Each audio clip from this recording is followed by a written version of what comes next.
4 commissioners. So when you are ready, Commissioner Bray. Gavin, are you ready? Yes, ma'am. I just gotta let the people in. Okay. Oh, you let everybody in? Here they come. Here they come.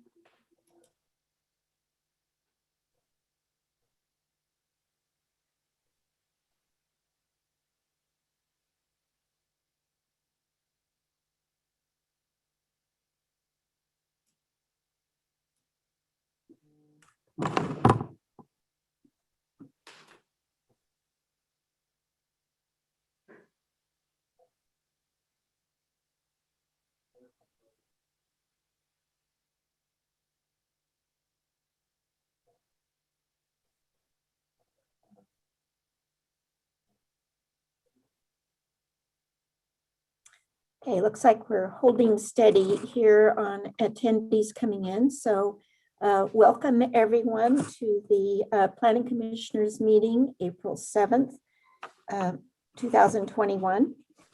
Can the secretary please take the roll call? Commissioner Hardy, Present, thank you. Commissioner Kreiner, Present. Commissioner McKenzie, Commissioner Vang, Here. Commissioner Diaz, Here. and Chair Bray. Okay, so can we do the Pledge of Allegiance now, please?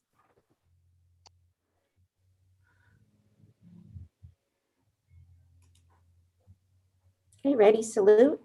I pledge allegiance to the flag of the United States of America and to the republic for which it stands, one nation, under God, indivisible, with liberty and justice for all. Okay, I'll read the procedures now. While emergency order number 2020-12 is in effect, City of Fresno public meetings will be conducted electronically and telephonically only. As such, this meeting is being conducted electronically and telephonically. The public may participate in tonight's meeting by using the Zoom link or calling the phone number provided by the Planning Commission agenda. Please note that all participants will be on mute until they are called upon by the chair, at which point they will be unmuted. If you are a member of the public and would like to comment on an item, please use the raise hand function on Zoom, or if you're calling in, dial *9. To avoid confusion, please wait for the item you desire to comment on to be called by the chair before electronically raising your hand or dialing *9. And when we ask for people in favor, please comment at that time if you're in favor, and if you're opposed, please wait till we ask for those opposed. For each matter considered by the commission, there will be first a staff presentation, followed by a presentation from the project applicant. Testimony from supporters of the project will then be taken, followed by testimony from those in opposition. The applicant will have a right to a final rebuttal presentation prior to closing the public hearing. In accordance with Section 13 of Article 2 of the Planning Commission rules and regulations governing the length of public debate, all public testimony from those in support and in opposition of the project will be limited to 3 minutes per person. Any testimony that refers to race, religion, ethnicity, economic status, national origin, or any other classification protected under state or federal law in a derogatory manner shall be deemed irrelevant and will not be considered by the commission in making its land use determinations. If you challenge these land use matters in court, you may be limited to raising only those issues you or someone else raised in oral or written testimony or before the close of the hearing. So we'll start first with the approval of the agenda. Are there any changes to the agenda? Okay, we do have a continuance. I think we have one continuance request. Is that correct? Correct. So we're going to continue one item till later, and that would be ID 21466. And so is there a motion to approve the agenda? Chair Bray, Yes, point of order, the item that is being proposed to be continued on the agenda is ID 21-457. oh, I'm sorry. Okay, thank you. Okay, please make that correction in the minutes. So can we have a motion to approve the minutes, please? I'll make a Motion motion to to approve. approve. Can we have a second? Chair Bray, may I interject? Just you said to approve the minutes. I don't believe there's any minutes to approve. Oh, I meant the agenda. I'm sorry. I Okay. apologize. Okay, So I'll make a motion to approve the agenda. okay. And can we have a second, please? I'll second. We have a roll call vote. Commissioner Hardy, Yes. Commissioner Kreiner, Yes. Commissioner Vang, Yes. Commissioner Diaz, Yes. and Chair Bray. Yes. We'll move on to the consent calendar. We don't have any minutes, or entitlements. So do we have any reports by commissioners? I do want to make a comment. Sure. I just want to make a comment saying that, I want to take this time to address the countless lives affected by the anti-Asian hate crimes. My heart and prayers goes out to all those affected. Crazy thing is, over the weekend, I read an article that showed the hate crimes in America dropped by 7% last year. But if you do a deeper dive into the data, anti-Asian hate crimes actually increased by 150% within the same time period. But I do want to praise the local community organizations like Fresno Farm, HIP, ABRIC, Fresno City Council members, and Mayor Dyer for their efforts in passing a resolution to denounce anti-Asian hate crimes. I feel like it's only through acknowledgement that we can work together to resolve deeper issues to protect our entire community. Thank you. And our community is together with you on that too, I think. So, I appreciate it. yeah. Okay, so Chair, yes. sorry, on item B and C, I have conflicts on both of those. Okay, so we'll just have you recuse yourself at that time, and Yes. Gavin can do that, and then you can come back after that. Thank you. Chair Okay. Bray, I'm one Yes. of them. I also have conflict. In which one? 21-379. Okay, so you can recuse yourself during that period, and Gavin can help you get back on. So, Thank you.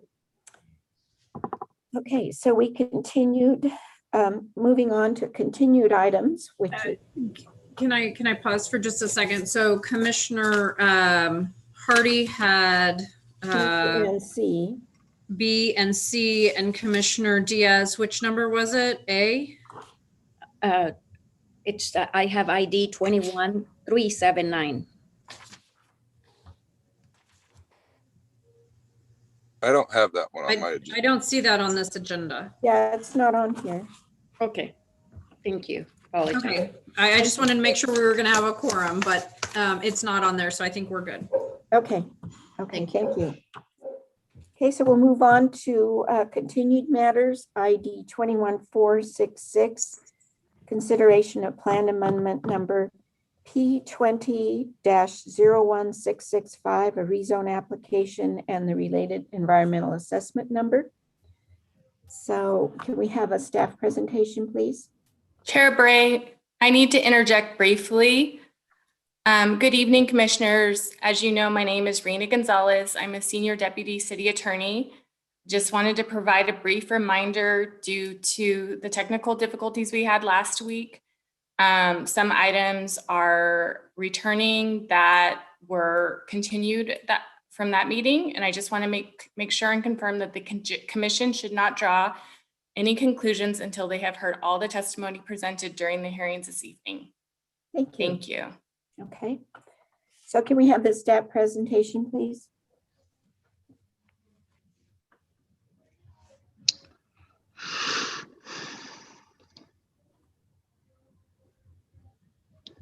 Okay, can you hear me? Yes. Thank you. Good evening, Commissioner and Chair. This is consideration of plan amendment and rezone application P20-01665. This item was originally heard on February 3rd, 2021 by the Planning Commission, and the result was a continuation to March 17th to provide for staff analysis of opposition and community outreach from the applicant.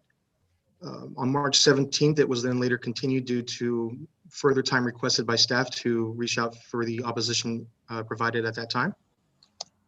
Since then, there was a neighborhood meeting that occurred on March 1st, 2021, where the applicant provided a 2,000-foot radius notice. And the meeting had 50 participants, of which 16 spoke in opposition. Overall, the concerns included minimal vegetation, existing odor from the recycling center, potential for future air quality, traffic, and pollution issues. Other concerns included unified efforts that were put forth by the Southwest Fresno Specific Plan community in collaborating on policies to eliminate industrial zoning. The purpose for the proposed rezone considered was unjustified, not credible, or substantiated. The Southwest Fresno Specific Plan community unconvinced that the rezone is necessary for financing investment purposes, and also concerns of no evidence to substantiate this claim. And the community asked the applicant group to provide a list of all owners and representative acreages each interest owns within the boundaries of the subject area. Since then, in the opposition analysis from the original February 3rd meeting has been provided to you in the staff report from staff. Since then, yesterday afternoon, staff received 4 opposition letters, new opposition letters, which were provided to you immediately once sent. And with that, I'm going to hand it off to the planning manager, Will Tackett. Chair Bray, commission members, relative to the new opposition letters that Rob just mentioned were received yesterday afternoon, staff has not had a sufficient opportunity to review or provide responses for the Planning Commission to consider. Therefore, if the Planning Commission wishes for city staff to provide a response or analysis of the letters submitted, it would require a continuance or a referral back to staff. If the Planning Commission decides to move forward to hear this item, city staff cannot provide responses to any of the issues raised in the letters.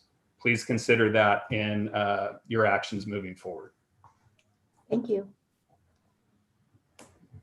So is that the presentation for this item from the staff? Yes, that concludes the presentation from staff. Okay. So I'd like to invite the applicant to speak now.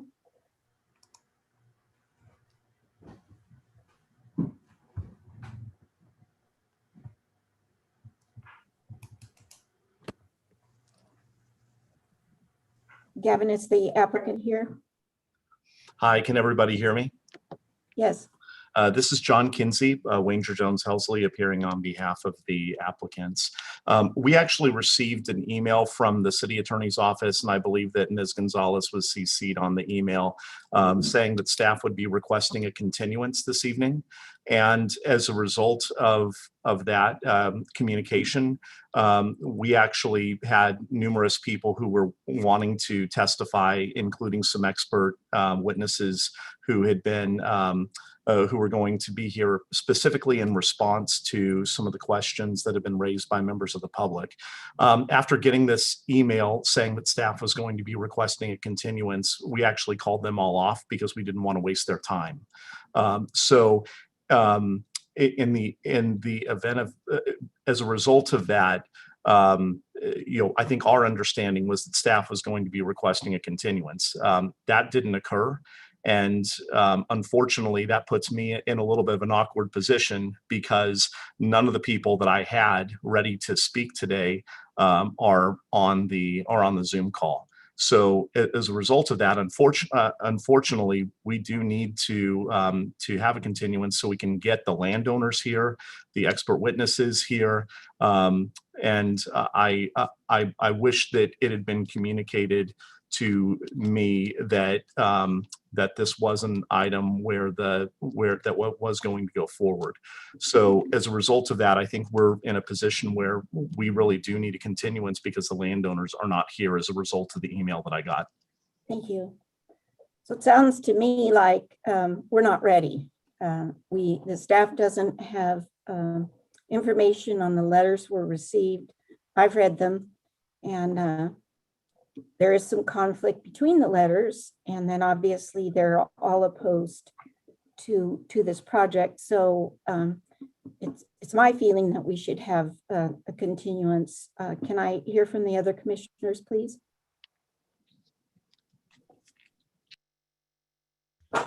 February, I feel the same way. I share the same sentiment.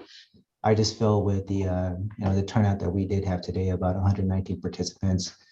I would like to see if anyone would like to speak on behalf of the public or just kind of hear what they have to say. So that way staff and applicant can take that into consideration when we do refer it back to staff.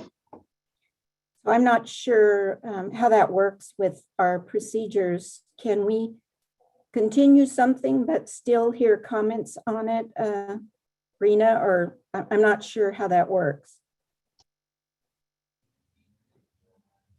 Good evening. So what the public can do is they can provide public comment, but it wouldn't be necessarily during this item. So if this is continued, they would be able to provide a comment this evening in the section of where public comment is permitted, but not necessarily to the item. At the end, then. Okay. Chair So- Bray, Yes. if Yes. I may, it would actually be staff's preference that the commission, if they choose to continue, that you actually refer it back to staff. That way we can renotice this item, send out new mailed notices. It's been continued on the agenda a couple of times. Whenever we bring it back, we can send out all new notifications to all interested parties.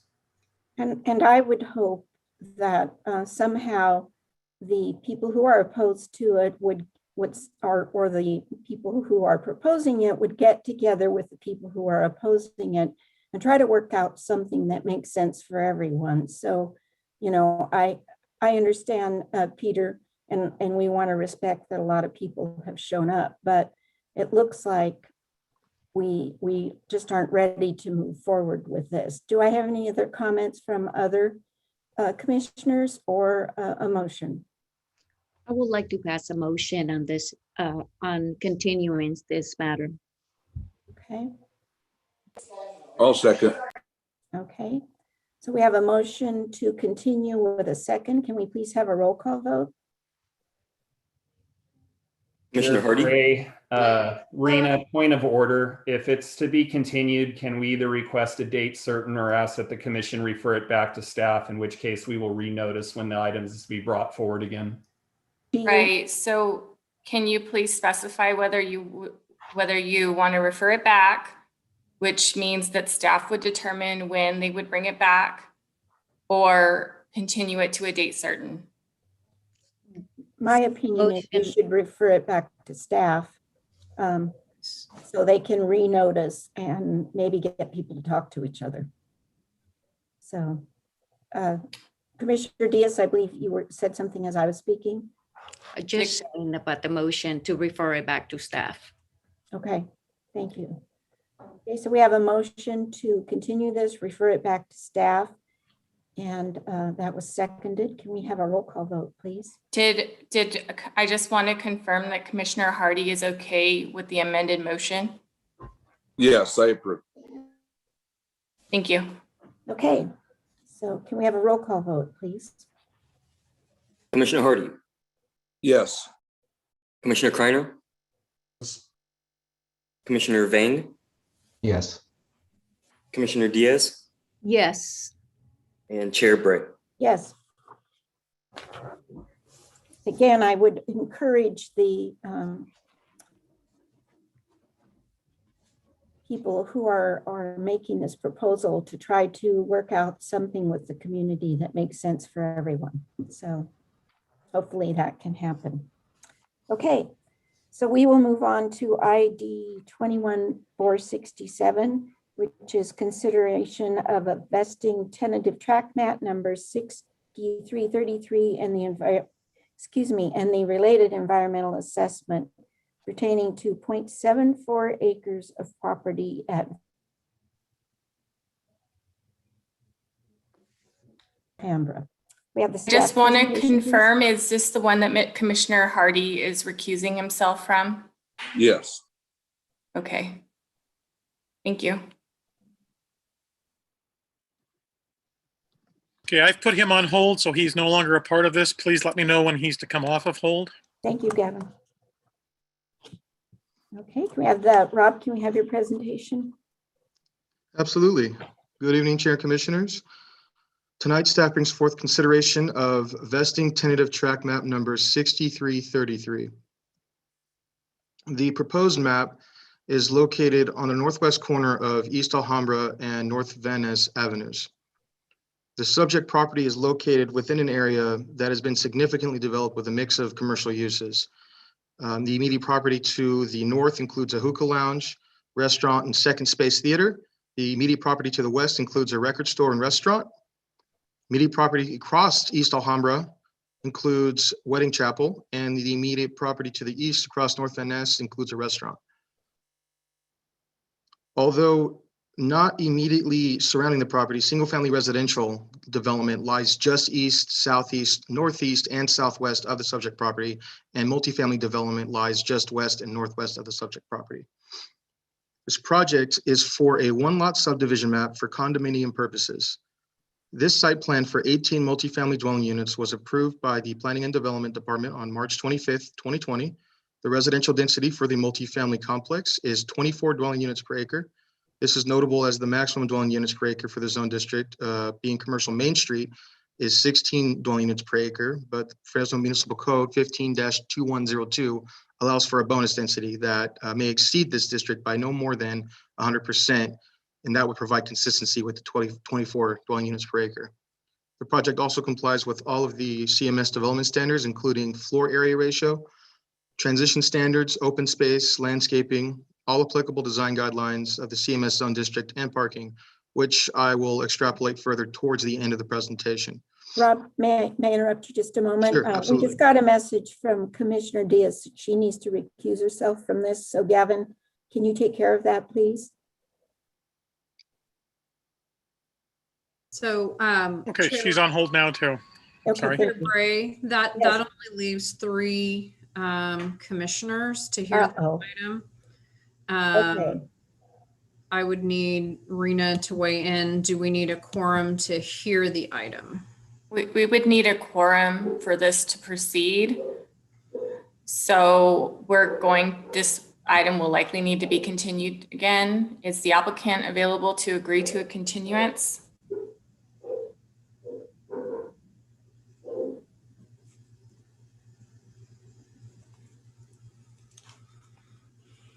Gavin, we have Madeline Swalar, representative of the applicant group. Yeah, she has to unmute herself.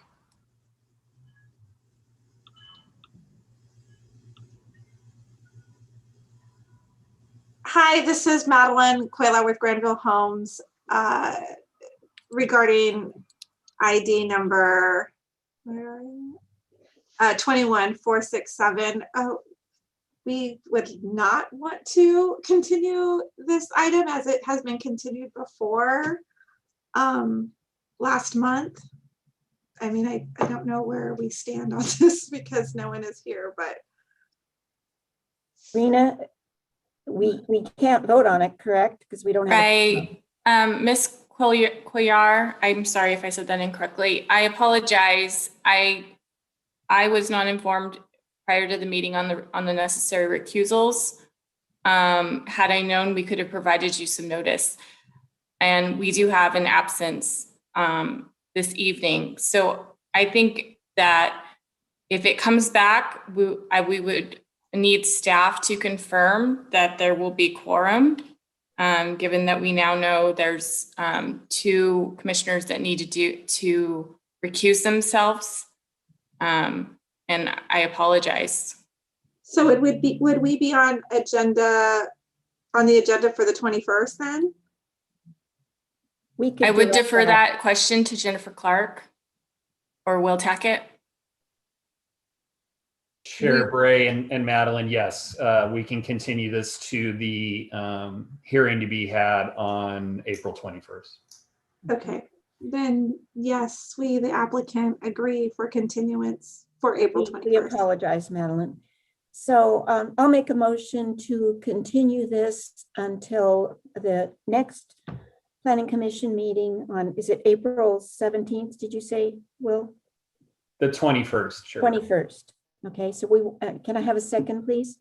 Second. Okay, we have a second. Can we have a roll call vote? Well, we're not voting. The three of us agreed that we should continue it, so. Because we can't really get a quorum. Okay, so. We will now move on to item C, ID 21461, which is consideration of conditional use permit application number P20-01589. We have the staff presentation, please. Commissioner Bray, I'm sorry to interject one more time. Commissioner Hardy, do you need to recuse yourself from item C, which is consideration of conditional use permit application P20-01589? Yeah, Bullard and the one on Bullard. Hallman Bullard, correct? Yes, that was the one. Thank you. Yes, Okay. please. All right. Gavin, can you also remove him? Thank you very much. Thank you. Okay. Thank you. Thank you for keeping track. So, okay, so can we have the staff presentation, please?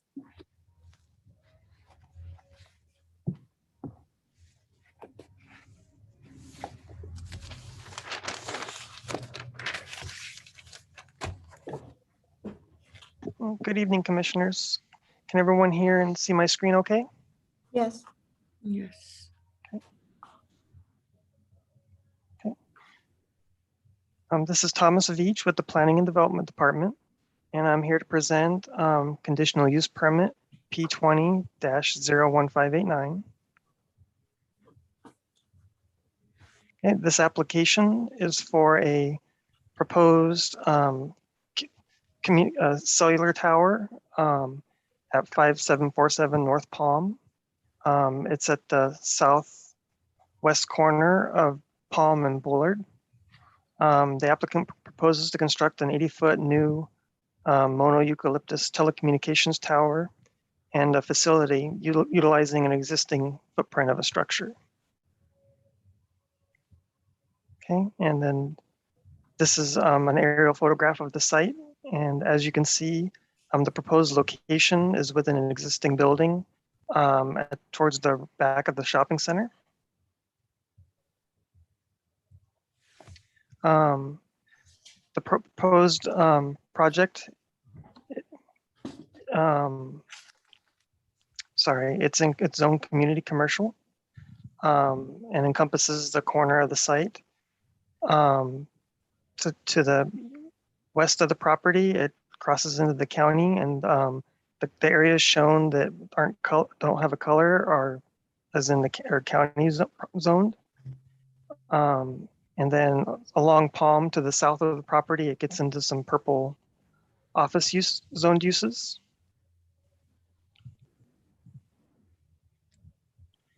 This is a site plan showing the location of the site.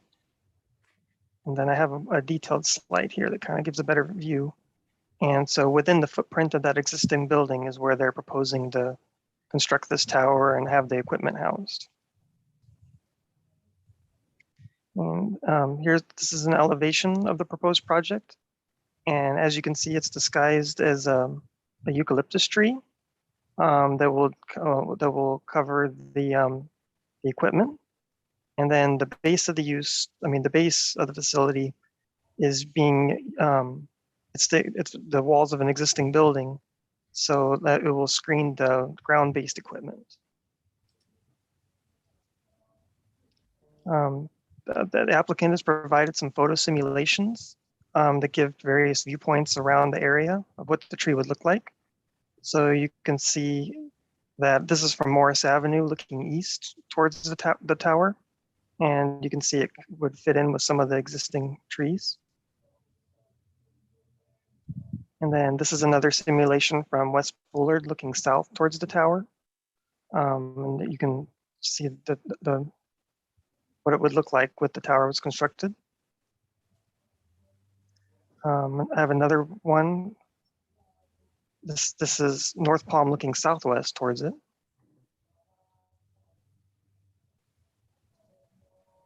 And then another from West Roberts looking north.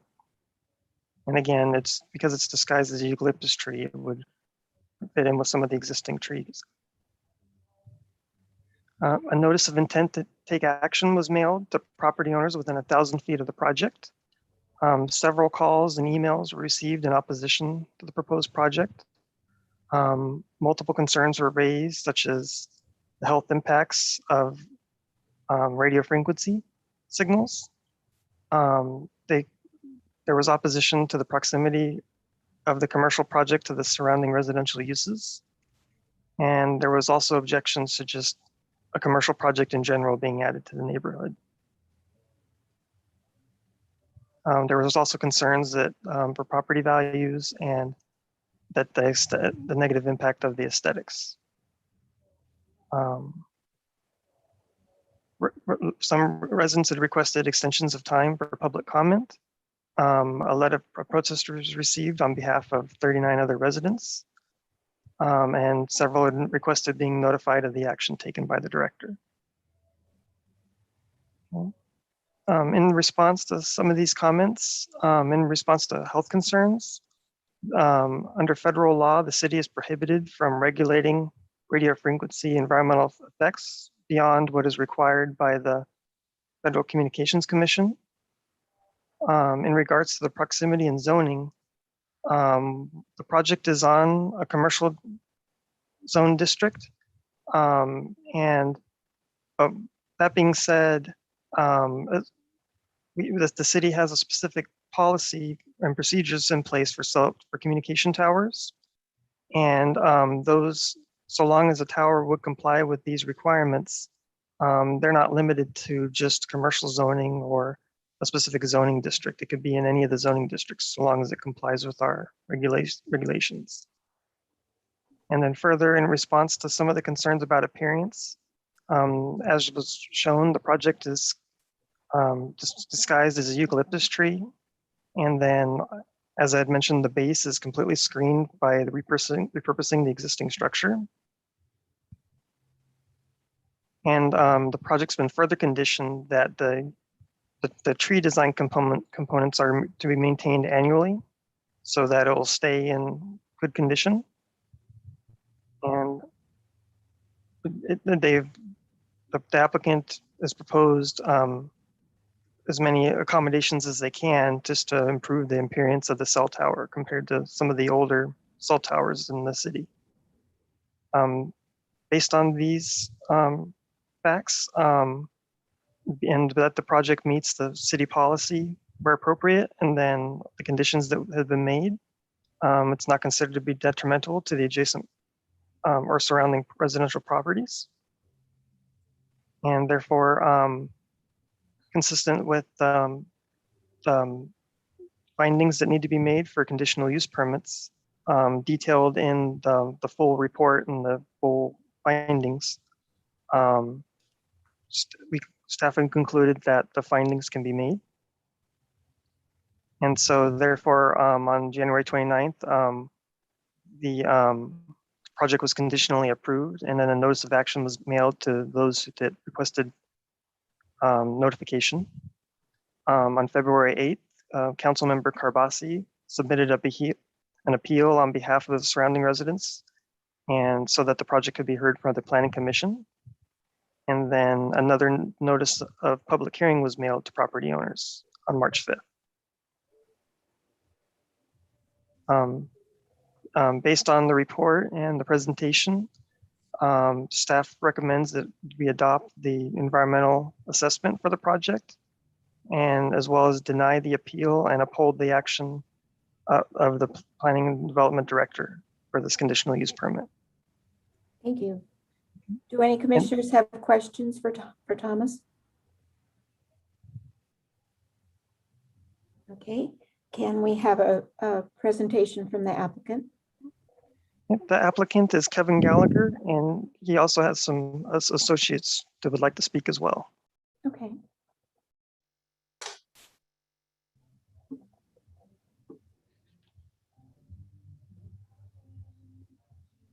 Hello, can you hear me all right? Yes. Alrighty. We also had a slide deck as well, just to show some alternatives and some coverage maps. Would we be able to get screen sharing privileges as well? Kevin, will you be doing that on your login right here? Yes, I'll be doing it on this account, and I'll be handling slides for all speakers. Okay, let me promote you to panelist temporarily, and you'll be able to share your screen. Alrighty, thank you. Mhm.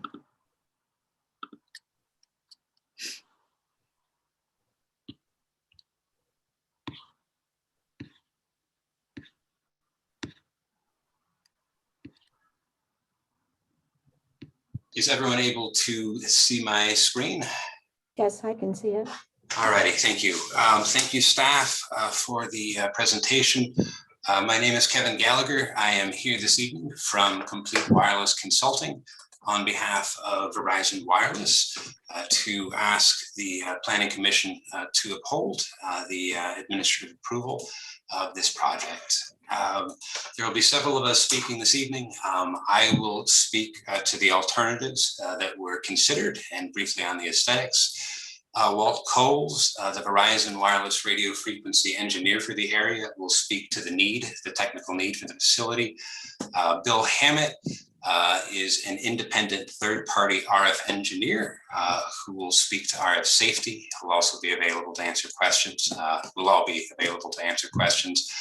And then for rebuttal, as we didn't get any specific grounds for the appeal from the councilman's letter, we'd like to have Paul Albritton, Verizon's outside counsel, speak after those appealing have had a chance to speak.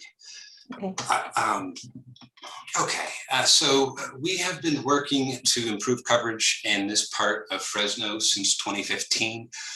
We have considered 7 total locations, including 2 co-locations. And here's an aerial map of the area. As I'm sure you're all familiar, this is an extremely built up part of Fresno and overwhelmingly residential. With the city's guidelines that are prevalent for citing the facilities in industrial areas and commercial areas. Here there are no industrial areas, and what commercial areas there are all in close proximity to residential areas. And as is often the case, even when you have a large commercial property such as this one, if there's limitations on where you can go on the property without interfering with parking, drive lanes, and the existing use of the property. The green pin is the proposed location of this facility. The yellow pins are the alternatives that we considered. I'd like to just briefly run you through those to give you an idea of our due diligence here and what the other options look like. So the first place we considered was a co-location at 732 West Bullard Avenue. The issue here was that there was insufficient space. That tower that you see there is not co-locatable, so we would need to replace it with a co-locatable facility. We would also need to, we need additional space for Verizon's emergency backup generator and then associated ground equipment. As I think you can see from the photos, both the aerial photo and the photo here, the lease area is completely full. The underlying property owner was not willing to lease additional space. The next existing facility that we looked at has the exact same issue. This is not a co-locatable tower. It would need to be replaced with a co-locatable facility. And there is not enough ground space to do that, and also to provide space for Verizon's ground equipment. So having eliminated the potential co-locations, we looked at a number of other possible locations. Like the co-locations, these are all in close proximity to residential. There's not a lot of options in this part of Fresno that don't have that. In fact, there are none. So this particular property did not work because there was a CC&R on the property that would prohibit this development. 621 North Palm Avenue. In this instance, the underlying property owner was ultimately unwilling to enter into a lease with Verizon. In order to have a network that's stable over the long term, Verizon does need to be able to enter into a long-term lease with property owners that does not have any early cancellations or terminations. That's often a difficult thing for landlords who need a bit more flexibility with their property. This property, 1060 West Sierra, had the same issue. The underlying property owner ultimately was not willing to enter into an agreement. And the same with this final one. This is a vacant lot, APN 416-34122 off of West Bullard Avenue. Once again, the underlying property owner was not willing to enter into an agreement. So with all of these are sort of the comparable alternative options in the area. As for this facility, we have been negotiating with this property owner since 2015.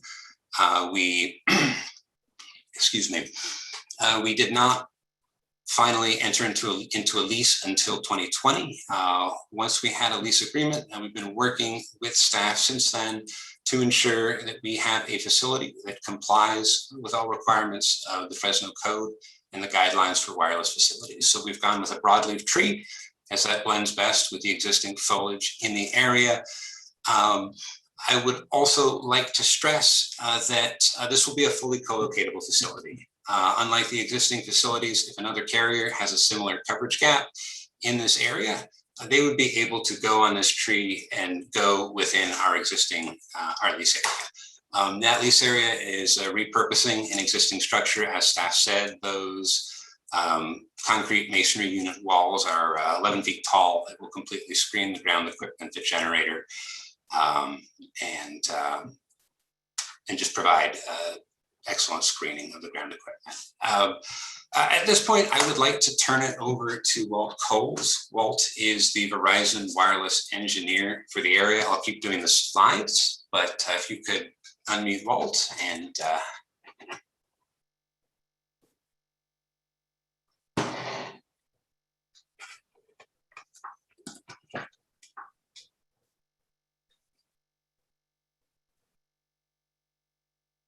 Walt has been unmuted.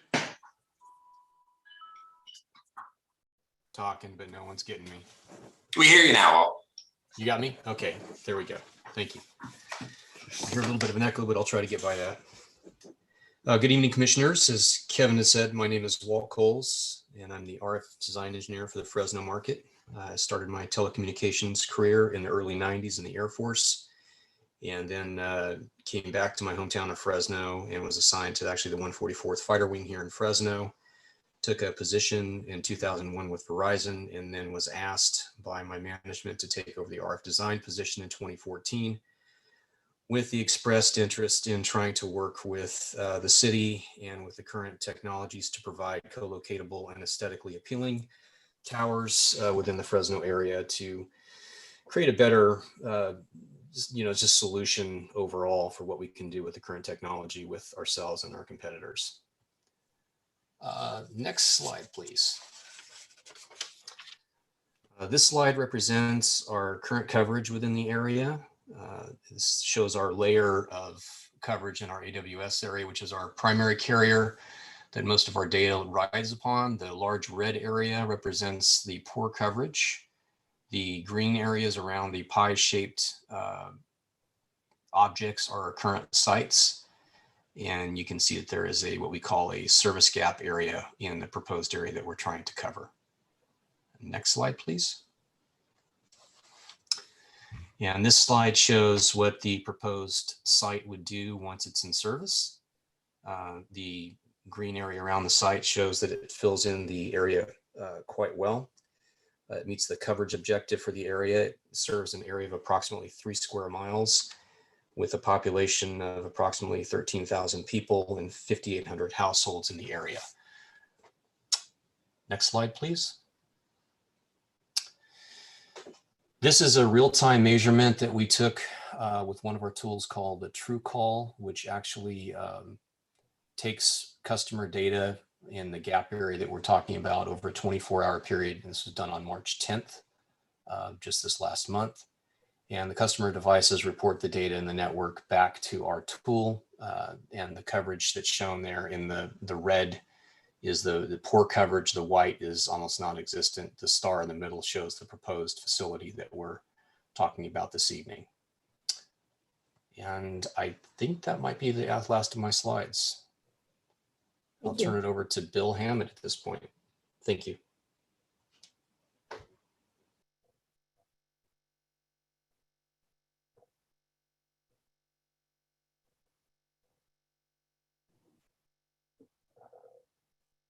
Is Mr. Hammett unmuted?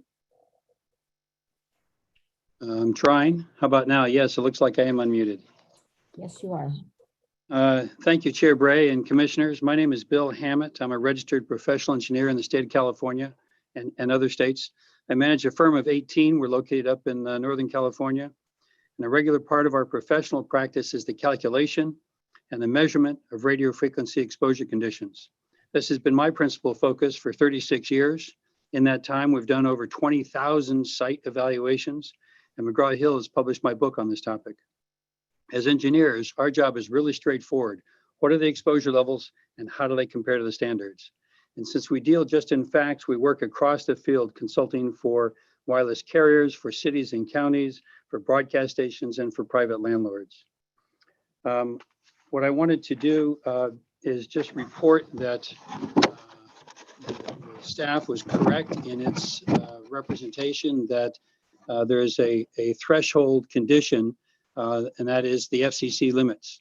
In this case, it's not just the FCC that adopted these limits on its own. It's an act of Congress. In 1996 Telecommunications Act required the FCC to adopt a standard, and then that standard would be the standard throughout the country. No local jurisdiction could apply anything tighter. So the quote that you saw from staff's slide deck is indeed correct, and that's what the city can hold the carriers to show.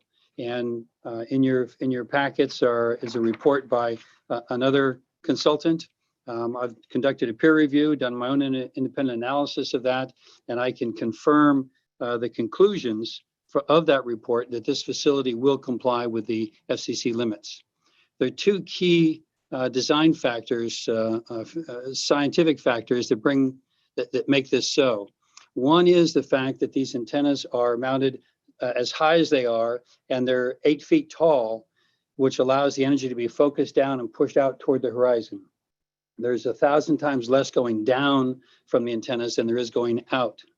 They're trying to fill that gap that was just shown to you, and so the power gets pushed out toward the horizon. That's one key factor, is the directionality of the antennas. The other key factor is what's called the inverse square law, basic rule from high school physics, that as you get further away from a source, whether it's a light source or a radio wave source, as you get further away, the power density goes down exponentially. That is, if you have 1 unit of power at some distance and you double the distance, the power goes down by a factor of 4, 2 squared. If you get 10 times as far, the power goes down by 100, 10 squared. It's dropping very rapidly. What that means is that for all the surrounding areas, everything is going to be in compliance with the FCC standard. They meet that threshold.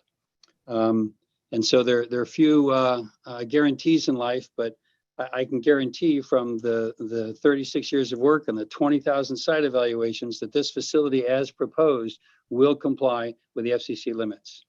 I have a slide deck that I could introduce and talk about various aspects of this if you'd like, but in the interest of time, I'll just stop here. I'm happy to address any issues related to the question of health or compliance that you or members of the public might have. Thank you.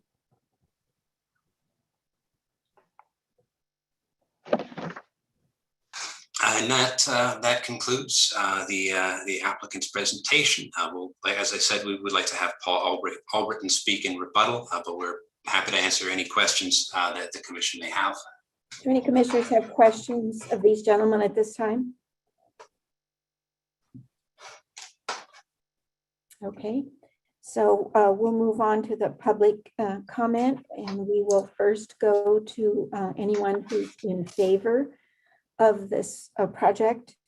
If you wish to comment, please use the raise hand function, or if you're calling in, dial *9. At this time, there are no hands up, Commissioner Bray. Okay. Do we have anyone who's in opposition to the project? If you are, please raise your hand on the Zoom or dial *9 if you're calling in. Hello, can everybody hear me? Yes, Hey, I just want to make sure it's very clear. I am Alexandria Ramos O'Casey. I live at 1163 West Morris within the 1,000-foot radius. However, though, because the Zoom was not accessible for all of our neighbors within the 1,000-foot radius, I do have a couple of other neighbors here that also live within the 1,000-foot radius that would also like to speak. So I would like to ensure that each of us can get our speaking time. I have 4 other neighbors as well as myself who would like to speak, and this was the easiest way for them to still be able to access, but just wanted to make sure that we could have that clear so everybody as individual neighbors. Yes, so if each person can have their allotted 3 minutes of time. Okay, perfect. Who would like to go first? Okay, I will I will go ahead and be speaking first, and then I will go ahead and pass it off to the other neighbors in the room. If I could go ahead and have my 3 minutes. Yes, go ahead, start. You know, it starts. All right. So I am a lifelong resident here of Fresno, California, and this neighborhood is very near and dear to my heart. My parents live here, and I just wanted to be back home during COVID to make sure that they were safe. But I want to make sure that I'm also giving y'all as the Planning Commission several reasons that also provide legal reasons as to why this is not a project that really is feasible, and really understand, you know, where we're coming from as neighbors as to why we don't think that this location is good, specifically because we believe it is intrusive and it was not the most feasible location, even according to the alternatives analysis. So 1, telecom companies normally avoid residential areas, even in the presentation that was given to us, right? Verizon claimed several times, even in their own alternatives analysis, that they actively try to avoid locations in or near residential areas. One alternative location they looked into was deemed not feasible by their own engineers because it was within less than 55 feet from homes. However, this particular location is also less than within 55 feet of several homes.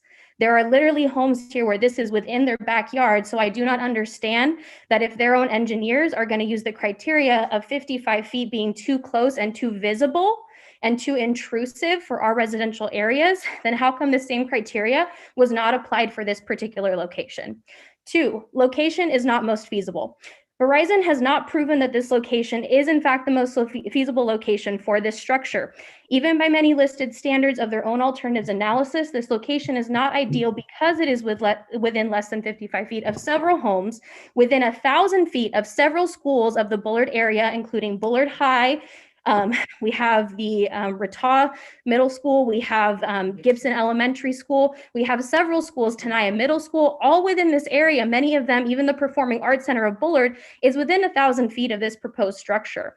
And although they are claiming to use standards from the 90s for FCC regulations, these are new technologies that they absolutely do not have long-term impact studies, because you can't have long-term impact studies for technology that hasn't been around. Using standards from the 90s is not responsible for this new type of technology. But more importantly, they are not even utilizing and effectively going through their own criteria of what is actually most feasible.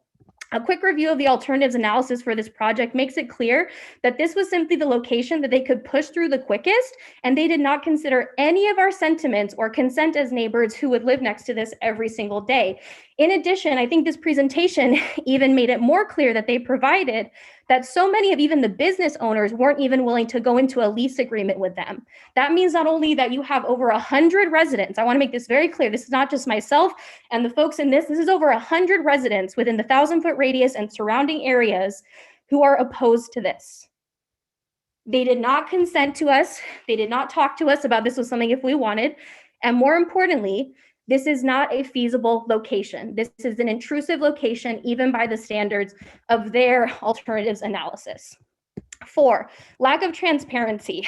Many neighbors within the 1,000-foot range did not receive proper legal notice of the meetings, how to access, or the information pertaining to this project. I have had to do a lot of legwork myself personally to provide this for our neighbors. The last meeting had an entire Zoom link that was incorrect to the extent that all of the public could not access.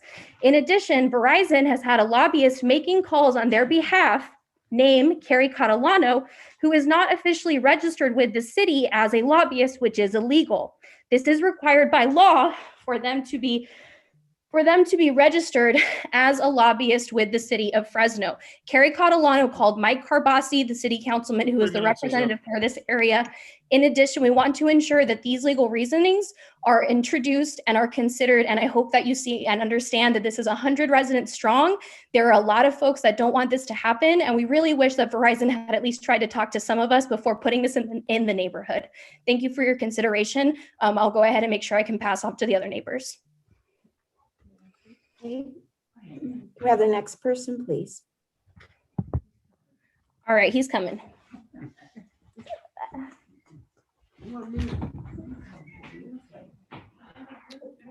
Good evening. My name is Dennis Stubblefield, and my wife Sandra Stubblefield live at 5727 North Ferris.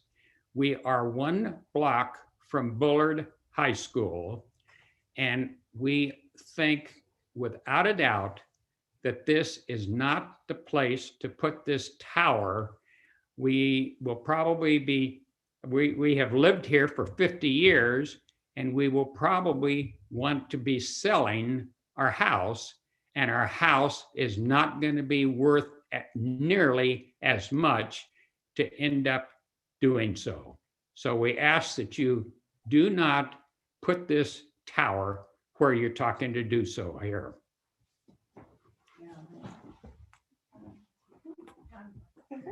You all good? Okay. All right. Okay. All right. So the other neighbors would just like to have the sentiments that were recorded also applied for their testimony. If we could please do that. Is that do we need the names for recording purposes? Yes. Yes. Okay. Here, go ahead and give the names for you. So I'm Jean Maccabee, and I live at 1192 West Morris, directly across the street from the Stubblefields.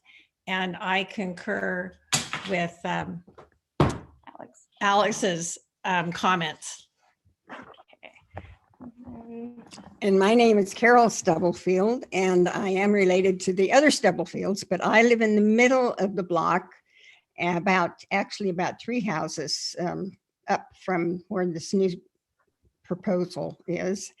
And I agree with the other people. I would not appreciate having it built there because it's very close to my home. Thank you.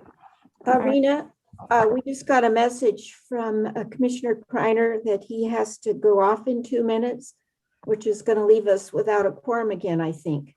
Is that correct? I believe you will have quorum. Let's see, Bray. Hardy is off. You have yourself, Commissioner Vang, and Commissioner Diaz is still on, right? Yeah, that'd be 3 of us. So we don't have a quorum again. Oh dear. Oh dear. Sister Chair Lady, I'll stay on so that we can complete this item. Thank you. That would be great. Thank you. We really appreciate that, DJ Kreiner. Really appreciate that. Yeah, just want to make it clear, we're a nice bunch of neighbors, but we really wish some folks had talked to us, and it's very clear from the alternatives analysis that they've got a few miles to work with. And I think that another location can easily be found, and one that is not as close to homes or schools. Thank you for your time. Is there anyone else from the public in opposition to the project? Yeah.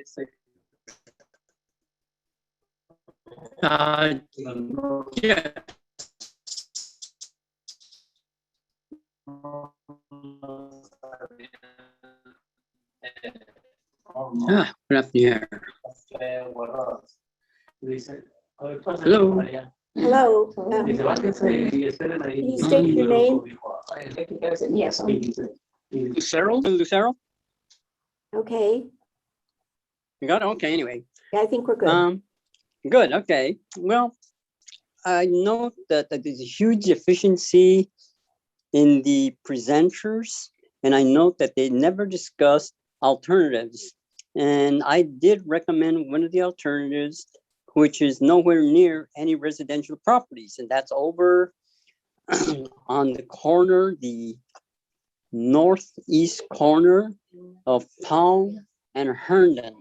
There are no homes in that area for a long time. It's at that corner. It's probably it's all commercial. It's right there by Walmart, and across the street on the southeast corner of Palm and Herndon, you have a communication there with Spanish language television. Channel 21 is there. On the northeast side, you have I don't know the name of the station. I think it's channel either 51 or 59. It's a Coca-Cola Enterprises. And then across the street, you have several car dealerships. There are no schools in the area by there. The closest one would probably be the Pratt Elementary at Sierra and well, just east of Palm. So none of those are within 1,000 feet of the school of this proposed area. And I would like to hear something from them why they did not consider that, because that definitely, and even from looking at the map, that's an area that probably would fit their needs a lot more than this one, where they have so many homes. I mean, my home, my wife and I lived there. We've been there since 1986. So we've been there over 33 years. We've raised our kids, our grandkids are always coming over. And so, you know, we're right there. We're at 5754 North Safford, which is, if you just jump the fence, that's us. So I just too close for comfort. Okay, thank you, Mr. Lucero. Is there anyone else in opposition from the public? There are no hands up at this time, Commissioner. Oh, wait, we've got Tobias. Hold on. Okay.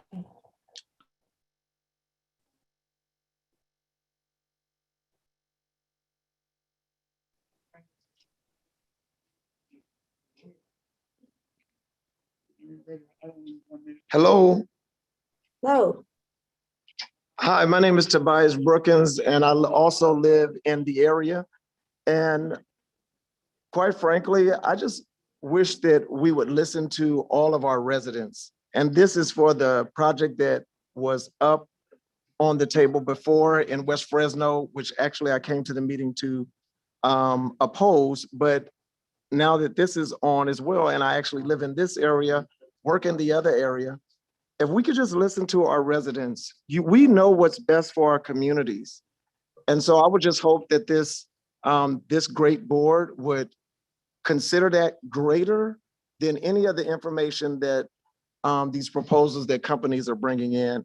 And so that's my 2 cents. Thank you so much. Thank you. Is there anyone else in opposition? No hands up. Oh, no, we got another one. Hold on.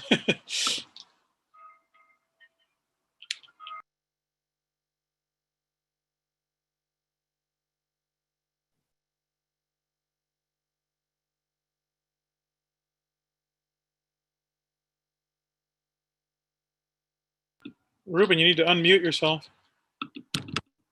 Yeah, and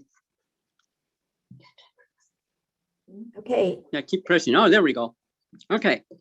What you've got to consider is that you may wind up having a lot of lawsuits for Ruben's decreased already values because of decreased values. You have a situation like I think was Mr. Stubblefield mentioned. When you have these kind of towers. Excuse me, Mr. Lucero, you've already spoken. So Yes. we're only allowing, we can only allow each person 3 minutes. So I apologize, but we'll have to move to the next person. Is there anyone else in opposition that has not already spoken? Okay, Okay, this time there are no hands up. okay, so we'll move on to the applicant's rebuttal.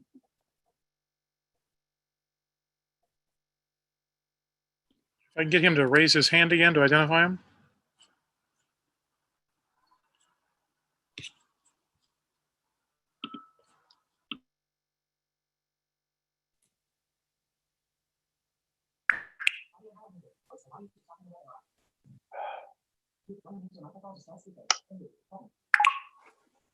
Paul, you're unmuted. Paul Albritton.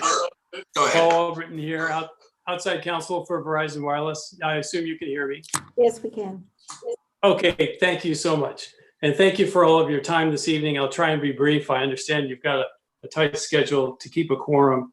I listened to wanted to know what the grounds for appeal would be, and I listened carefully to the testimony of the public.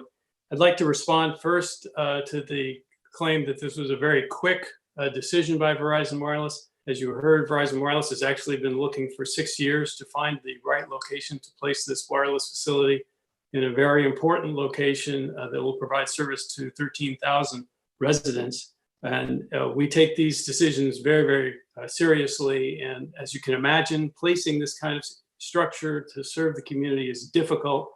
There's always going to be a directly impacted neighbor. In terms of notice, there was, it wasn't mentioned, but the District 2 Project Review Committee actually reviewed this project and approved it. It was then noticed thereafter for the planning director's decision, and he received, as you heard, the testimony, or she, excuse me, notice and comment, and then the decision was based on that. And then, of course, you've had the subsequent notice for this hearing as well. So we feel that the public has had an opportunity to speak, and they spoke this evening. And we do take their concerns seriously. Don't let me think that you don't.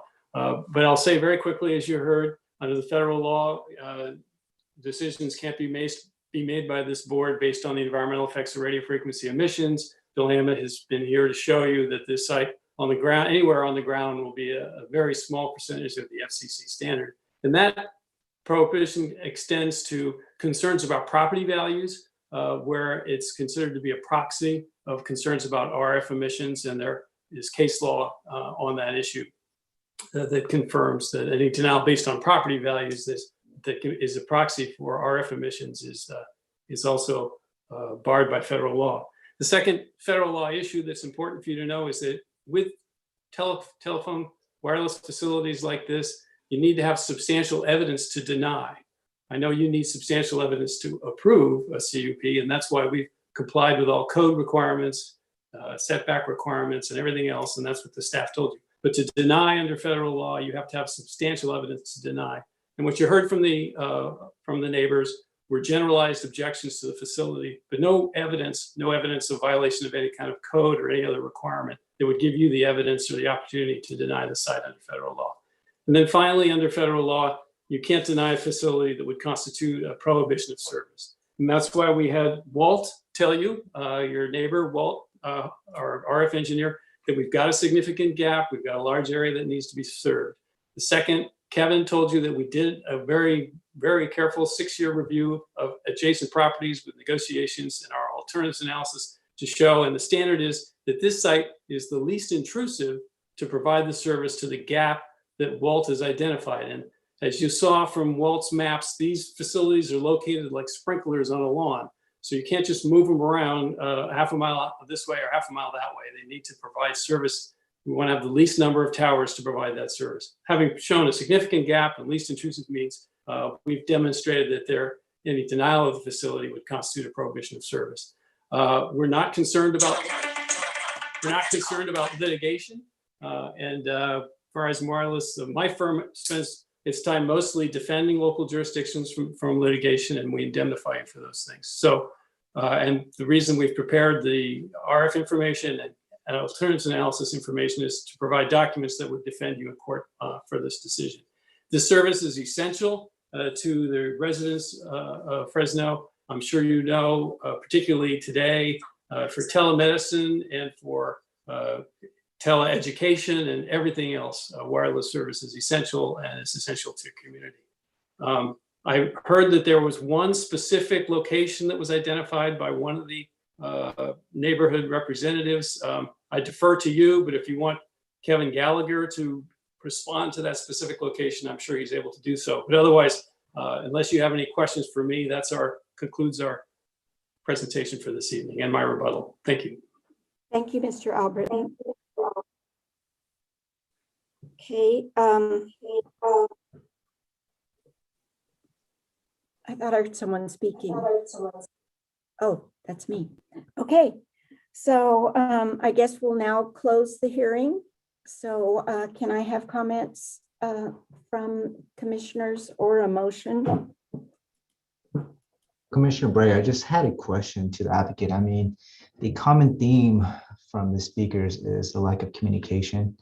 I mean, I understand that applicant quoted a couple federal law and federal regulations, but I think there's a human aspect of it too that we're missing.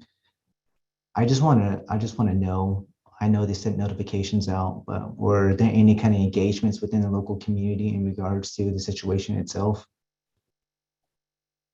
Can we have an answer from the applicant to that question? Sure. Yeah, we attended we had a previous public hearing at the District 2 Project Review Committee, where we presented the location. That would have been in December 15th. And then we did all of the normal noticing. We did not do any additional outreach beyond that. Did you get any responses when you noticed? Yeah, through staff, we heard from a number of people, several of whom spoke today, yes. Okay, thank you. Can I ask a question? When you received those responses, did you offer a rebuttal back to those individual responses, or was that taken into your presentation today? That was taken into account with our presentation today. One of the things we wanted to show with the presentation is that all of those alternatives that we looked at, one gentleman I know mentioned the corner up at Herndon. I've already checked with Walt, our RF engineer, and he confirmed that's a mile north. It would be too far north to fit the coverage gap, and it would be in fairly close proximity to an existing wireless facility. At this point, it's oftentimes the places that have bad coverage are places where it's difficult to find a place to put a tower. So to fill this gap, wherever we would go, I mean, I think you all have seen those aerial photographs that we had. It would have been in fairly close proximity to residential uses, and the two existing towers in the area that we also looked at were also in close proximity to residential uses, about 50 feet away as well. So that's been our analysis. Okay, Kevin, I'm sorry, Ms. Bray, one last question for Mr. Gallagher. What is the proximity, one more time, to the school? I believe Bullard is near it, and I think one other school is near it, Baird maybe. What's that proximity, one more time, to it, please?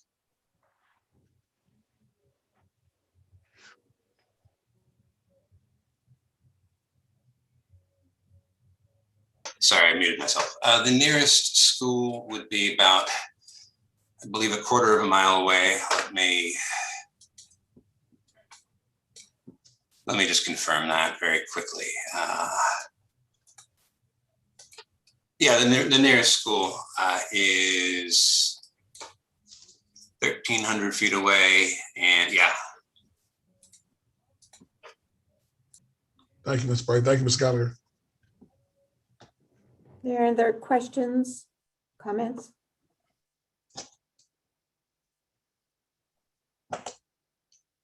Okay, so can we have a motion?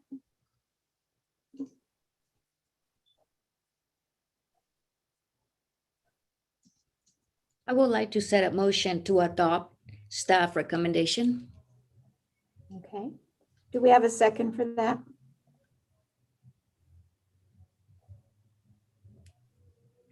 Okay, I will second that motion.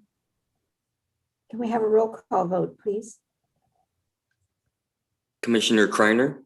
No. Commissioner Vang? No. Commissioner Diaz? Yes. And Chair Bray? Yes.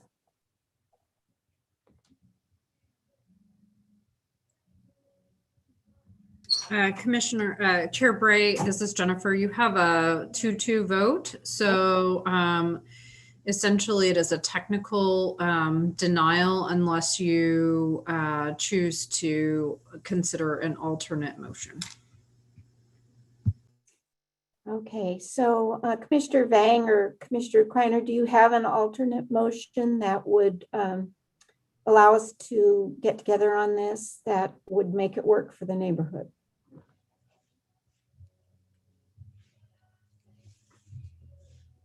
I think personally, I just feel, I understand that we're dealing with, I understand where the applicant's coming from in regards to them wanting to provide better service. Ultimately with me, I just feel this could have been approached a lot better. That's it. I'm like, okay, communication is key. If the process is fair, people are more than willing to accept the outcomes. Okay. And I think with this whole situation, I just feel the communication would have been a lot better. But that being the case, I'll make a motion to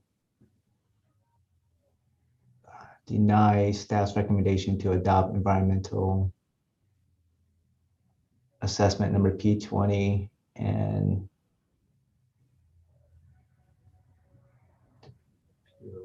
approve the appeal. Okay, I think we're going to be in the same place. So can I have a second for that motion? And I second. Okay, so another roll call vote. Commissioner Hardy? I'm sorry. Commissioner Kreiner? Yes. Commissioner Vang? Yes. Commissioner Diaz? No. And Chair Bray? No. So are we denying then, Jennifer? Correct. It is a technical denial because you have a 2-2 vote. Okay, thank you. And thank you, Thomas, for your presentation. So now we'll move on to new matters. And Commissioner Kreiner, do you have to excuse yourself now? Yes, ma'am, I do. Okay, and so we don't have any other recusals at this time, do we, Rena? None that have been verbally articulated yet. 21-457, everybody's okay with that one? Okay. And is Commissioner Hardy coming back on? Yes, I'm back. Thank you. Good, okay. So we'll now move on to, that's continued. Yeah. New matters ID 21457 has been continued. So now we'll move to ID 21486, consideration of conditional use permit application number P20-04902 and the related environmental assessment. We have the staff presentation, please.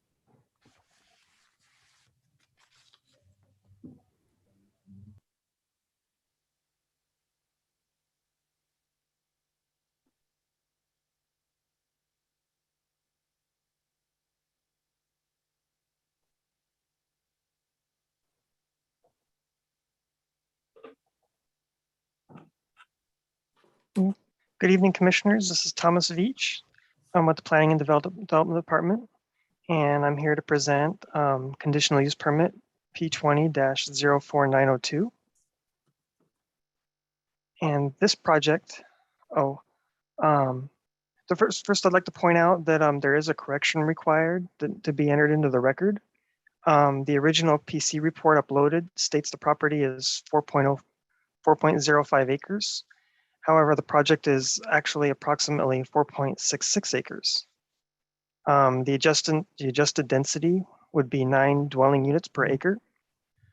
Based on the updated property size, the project would be required to provide between 23 and 56 units. As the project is proposing 42 units, it's consistent with the general plan and citywide development code requirements. And once again, this is a residential development at the corner of East Tulare Street between North Fowler and North Claremont Avenues. The project itself is proposing to construct a multi-unit residential development consisting of 42 detached single-story, single-family homes. Each home will be manufactured and will include 3 bedrooms and 2 bathrooms. For some of the proposed improvements would be residential and guest parking, private and common open space, on and off-site trees and landscaping, trash enclosures, drive approaches, and then dedication and construction of a multi-purpose bicycle and pedestrian trail along the north of the property. Pursuant to Section 15906B of the Development Code, because this project is multi-unit residential proposed in a RS5 zone district, the Commission is required to conditionally approve or deny the application, subject to a conditional use permit. Therefore, this project is being brought to the Planning Commission for consideration. Okay, here's a vicinity map showing the property. It's actually composed of several APNs. In this image, I put it into one for clarity, and it's along Tulare. And then towards you can see this is along Fowler Avenue to the east. This plan is for the land use and zoning, to give you an idea. The project itself is zoned the RS4, and so is the properties to the west and east of the project. To the north of the project, it's zoned for parks and recreation and open space. There's a canal that runs directly along the north of the property that separates it. And to the south is more residential single-family home zone properties. And then also to the south of the project is the Fancher Creek Elementary School. Here's a site plan that shows the overall development. And it's illustrating the 42 units along with the shared parking. Here's a elevation plan that was provided. A conceptual rendering was provided, typical of these units.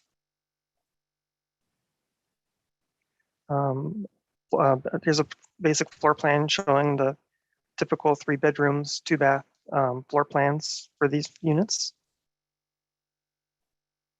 The project, this is an overview of the proposed landscaping showing the trees that would be provided. The project, prior to submittal, a neighborhood meeting was held, hosted by the applicant, and then property owners within 500 feet of the property were noticed. 6 individuals attended the meeting, and then 4 responded to the notice. Several questions were asked of the project, ranging from the layout of how the project was going to be, the vehicle access, the impact of the school.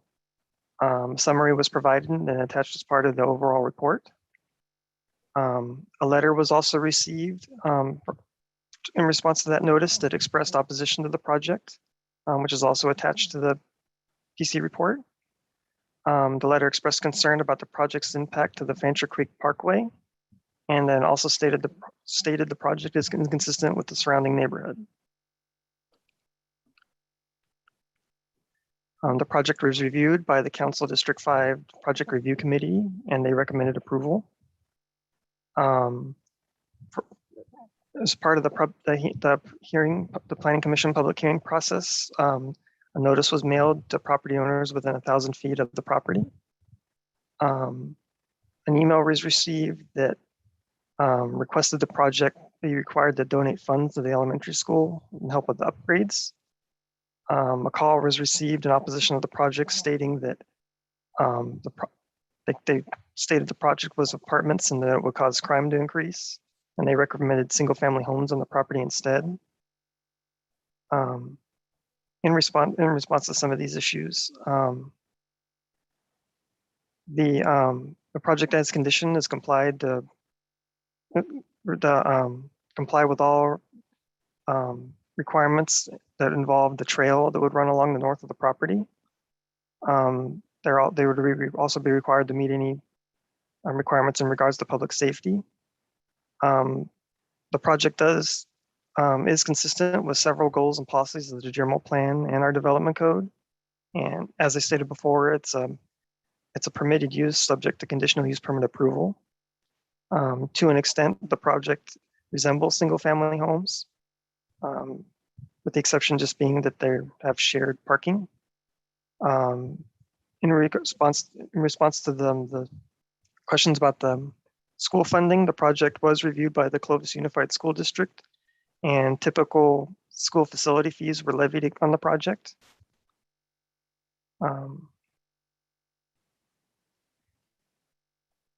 And so based on these facts, the staff recommends that the environmental assessment be adopted, and then the project would be approved. Thank you, Thomas. Do any of the commissioners have questions for staff? Chair Bray, staff would like to make one addition to our recommendation. The fire department and the applicant has requested removal of one of the fire department conditions, and the fire department has conceded. That is condition of approval item number 7, which reads, as indicated in the DRC letter, fire sprinklers are required in manufactured housing by local amendments to the California Fire Code and California Residential Code. All language following that first sentence is requested to be stricken. And again, we do have fire department agreement to removal of the balance of that condition. So we'd like to include that in our recommendation. Okay, thank you. Okay, do any commissioners have questions for staff at this time?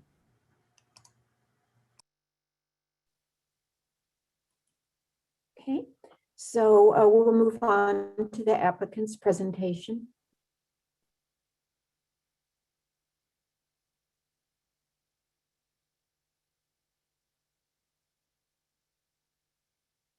And I wanted to request to share my screen. Okay. Who's speaking? This is Bonique Emerson, Precision Civil Engineering. Okay, let me promote you to panelist temporarily.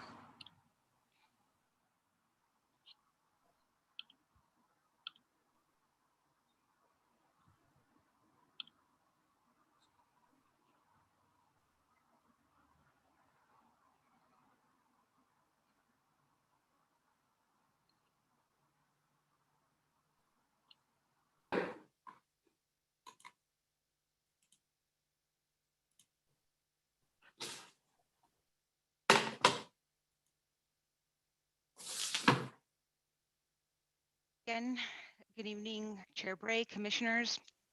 My name is Bonique Emerson from Precision Civil Engineering, representing the project applicant. So the project I'm going to be speaking on is the proposed Tulare and Fancher Creek single-family home development. Just quick, Thomas covered a lot of these points, so I won't go into any detail. But I did want to point out that the project will create over 40,000 square feet of open space, including portions of the proposed trail along Fancher Creek and additional common open space areas with play equipment, picnic benches, and barbecue pits. And I also wanted to note, which Thomas did already, but just emphasize that we did engage the community early in the process by reaching out to the chair of the Friends of Fancher Creek and also holding a neighborhood meeting. And we did receive mostly positive feedback. So you guys are familiar with the project location. Again, the preliminary landscape plan. I did want to point out, because this is not on the site plan, but there are 2 open space areas proposed on the northwest and the northeast portions of the property. And this area here is the proposed Fancher Creek Trail, which this project will be constructing that piece. So here's an example of the exterior elevations. Example of the floor plan, which I know Thomas already touched on, but just emphasizing again that these are 3-bedroom, 2-bath homes with laundry facilities and full kitchen and living rooms. Here are some interior examples of similar manufactured homes manufactured by the same company that is manufacturing these homes. And with that, I'm going to turn it over to Ted Moon, who's the project developer. Thanks, Monique. Good evening, everyone. Thank you for taking the time. My name is Ted Moon, and I'm the developer for this project, which we're very excited about. We wanted to provide some color on what manufactured homes are and the real growth that we're seeing in these types of units nationwide. The picture here is an example of a manufactured home community by Sun Communities, which is an $18 billion business that's kind of one of the largest developers of these. So the industry is seeing a lot of growth because of the efficiency of how these homes are built and the quality of these. So to provide some color on maybe kind of what these are, as you know, I was not as familiar about them a year ago and kind of did a lot of studying to kind of learn of the real benefits. And I think there is real disruption in the home building industry with the growth of these manufactured homes, which is pretty much the same home, but built off-site at a factory, which provides great operational efficiencies and allows homes to be built quicker, more efficiently, and at a lower cost. And how they do that is through their assembly line. There's no what kind of weather impact when they're building. They always have good access to labor, which is very difficult in construction these days. They get good pricing because they buy in bulk, and there's less waste because they're kind of built on machines. Quality-wise, which is a question that we get sometimes, they are the same and sometimes even better than site-built homes, and are regulated by federal code, which is called HUD. The types of materials they're using are great, and there are just real benefits in building these homes inside a facility, and that's kind of the real kind of premise of this project, and why I'm so excited is because I feel like we can build something that is very good at a very good price, very quickly, and kind of serve, we think, what is a need for good rental housing options for citizens of Fresno. All of the new homes built, 12% are kind of manufactured homes, which is very large, which we think kind of speaks to the growth of this industry. On the next page, Monique, if you don't mind. So this slide talks a little bit about our specific homes, which will be manufactured by Skyline Champion, which is the second largest manufacturer in the US. They were voted the best or the most trusted manufactured home builder in 2021, have great experience. And all these brand new homes come with 7-year warranties, which speaks to the quality of these homes. We think this community will be very well managed by professional community management, a local firm in Fresno. The consistent architectural design across all units, we think, is aesthetically very pleasing. And we plan to have all premium appliances, such as a brand new LG washer and dryer in units. We're having a little trouble with these slides, but we think there are, in addition to providing housing, great benefits to the neighborhood. It is an infill development on a lot that has been vacant for a very long time. And we've seen and heard of homeless camp issues on Fancher Creek. The plan and our plans will further develop the Fancher Creek Trail, which is in line with the city's goals. And as Monique mentioned, landscaping, offset improvements, play areas, which we think will really enhance the curb appeal of Fresno, which we know is a big priority for the city. By way of background, my wife is from Fresno. My mother-in-law and father-in-law are small business owners in Fresno. This is our first investment in Fresno, but hopefully one of the early ones, and we hope to continue to invest. And one thing that we think this really provides is a brand new rental community. And when I call the apartment complexes that are close by, that are older, first, there are no 3-bed, 2-bath vacancies, and they're all priced not cheap. And I know there's been significant increases in rental prices. And there was actually an article in the LA Times, and I know Commissioner Hardy was quoted in that. To the best way, I think, to combat increases in rental prices is to provide more good housing. And I think the way to do it, or a way to do it, and what we're excited about, is through this kind of concept where it could be done very quickly at a good cost, where we could provide very good, fair, and great housing for people in their current environment, where I think a lot of people may be looking for rentals in the near future. Let me pause there, and I think hand it back over to Monique for a couple of final thoughts. So can you all hear me? Yes. Sorry, I don't know what's going on with the PowerPoint here. But I just wanted to add one request, and that's just a request to remove one of the conditions from the conditions of approval. So we're requesting to remove Part A, Condition 8. And just to point out, one of the reasons why, because we were originally going to propose cottage housing on this site, which is a use allowed by right in the RS5 zone district. And one of the reasons that we didn't was because we couldn't make some of the requirements work on this site, which one of the requirements was that all the units face out onto the street, and that the housing be provided in clusters. So we went with a multifamily approach, which doesn't have the requirement for units fronting onto the street. But this condition number 8 requires that the site plan be revised to orient adjacent units to face Tulare.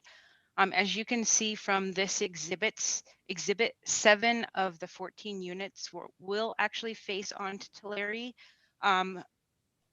But we did attempt to design the units so they all faced on Tulare, but it resulted in certain front units facing back units, and it was just not a desirable configuration because you had basically stacked units. We tried different ways. This was, the site is wide and narrow, so we believe that this design makes the best use of the site and still allows for eyes on the street. So like I said, 7 out of the 14 homes do front on Tulare. And I do believe, as someone who previously implemented this ordinance, that section 152738C7, which is the code cited for requiring that the units face onto Tulare, is intended for proposed manufactured homes on individual single-family lots. It doesn't apply to this multi-unit development. This code section's intent is to ensure that manufactured home on individual single-family lots fit into the fabric of existing single-family neighborhoods, but it's not really written with multifamily manufactured home development in mind. The intent of this code section is that you don't want manufactured or mobile homes in the middle of a single-family neighborhood that side onto the street and that wouldn't blend well into the neighborhood. But in this case, we have a multifamily development, and units siding onto a street is typical of multifamily development. There are vacant properties on both sides of the site, and the houses across the street back onto the street. So we believe allowing some of the units to side onto the street will not be in conflict with the existing character of the neighborhood. In addition, the tentative map approved to the west of the site is proposing lots that will side onto Tulare Avenue. And again, I do want to point out that Tulare is a collector. So although we do have units facing onto Tulare, it is not an ideal situation to have single family units facing onto a collector, but we thought it was important to try and make it work as much as possible on the site. We believe this condition can be removed based on the provision outlined in section 15104A3, which allows the decision-making body to determine applicable development standards if there's an internal inconsistency in the code. In this case, the RM1 standards apply and do not require the structures to front onto Tulare. There are situations in the RM1 districts where this is required, but it's not within this area. So we believe that since the RM1 standards do not require this, that there is some per section 15104A3 there is an allowance to allow a determination in this situation where there is some internal inconsistency. And we wanted to point out that all the units that do side onto the street have direct access to the sidewalk and will be screened by lush landscaping. So it won't be, you won't see a blank wall. You'll have nice landscaping and windows. So we wanted to also make that point. Thank you. And with that, that concludes our presentation, and we're here to respond to any questions if you have any. Do any commissioners have questions for applicant? I have a question. Does the applicant have any experience with these manufactured homes, any similar kind of developments throughout the city of Fresno or elsewhere? Thank you, Commissioner Vang. This is Ted Moon. So I do not. I've not developed before, and I think that is the benefit of manufactured homes because it allows for new people to create communities that don't have to be constructors or home builders. My background is in investing. I've been in finance and investing for 12 years. And I have studied this and have worked with smart people like Monique at Precision to implement this. But I think another benefit of a project like this is that there's less risk because the whole house is built off site and it's transported and placed on the site. So in terms of timing and predictability, and banks have also kind of agreed with that. We think kind of those are some of the benefits, and it allows for more investors and more people to develop new communities. Mr. Moon, so I mean, just to confirm, the plan is to rent out all of the existing manufactured homes? Correct. And I think to be clear, in my day job in finance, I have met with the C-level execs of all the major home builders across the country, Toll Brothers, Tri Pointe, and have kind of worked with them on a finance basis, but I thought that would be helpful to share. With it being rental property, are you looking to have any kind of security within that area, or how do you ensure safety? Sure, I think that's a great question. We will have one on-site manager. We will have install, and this is still in process, we will install security cameras, make sure that the lighting is very good. And we got comments from the police department that had a few good suggestions kind of related to what I just said. So we will make sure that kind of all of that is implemented and open to kind of any suggestions also if people have good ideas. And one last question, are you looking to have any of these manufactured homes become like affordable housing too? We are open to it. We have not, currently it is kind of just normal funding. So it is not kind of funded through an affordable housing metric, but we are always open. So that's what I would say to that. Thank you. Does anyone else have any questions? I do. Thank you. My question is in reference to the rent level. Would you mind sharing with us more or less what the rent would be in some of those homes, Mr. Ted? Sure. So it's still in process. I think a good data point.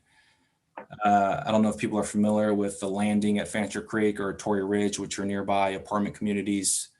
The 3-bed, 2-baths there, first there are none available and they go for $1,649 a month. I can be less than that price. I can be at $1,400, $1,500, $1,600, $1,700 because I build it efficiently. I can, and I think that the ultimate goal is if there are more options, rent will ultimately come down and become more affordable without any government subsidy. If you continue to build new single-family homes for sale that cost $400,000, which are great, but there's not as much demand for people that want to buy that, the actual price of those will actually decrease because people need to get rid of those. The home builders need to ultimately sell those.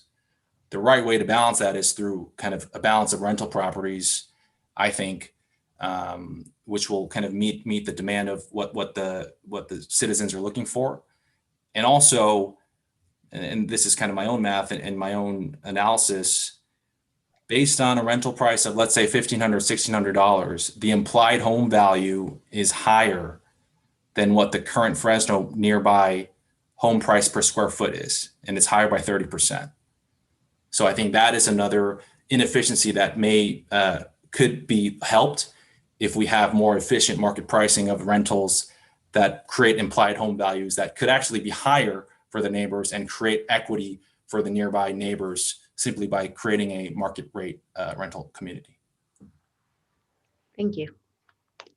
Chair Bray, if staff may, while obviously consideration of the unit type and diversity of housing is prevalent, just a reminder, land use decisions cannot be made based upon ownership or whether a home is to be rented or owned. Thank you. Does anyone else have any questions for the applicant? Okay, so we will now go out to the public. Is there anyone from the public who would like to comment in favor of this project? See any hands up at this time? Okay, so is there any? Hold on. Hold on. No, wait. Ivanka put her hand up for a second and took it back down. So I'm guessing she wants to talk in favor. So. Okay, so.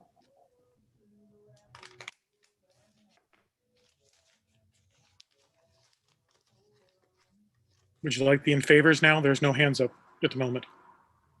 Okay, so there's no hands in favor. Okay, so. No, that was for the not in favor. You haven't announced the in favor yet. Oh, okay. So is there anyone in favor of the project?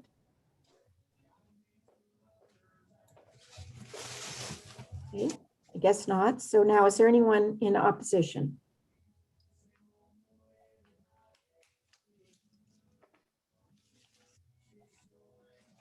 There are no hands up. Okay. So I guess we'll take this back to the commissioners. Does anyone have any comments or want to make a motion?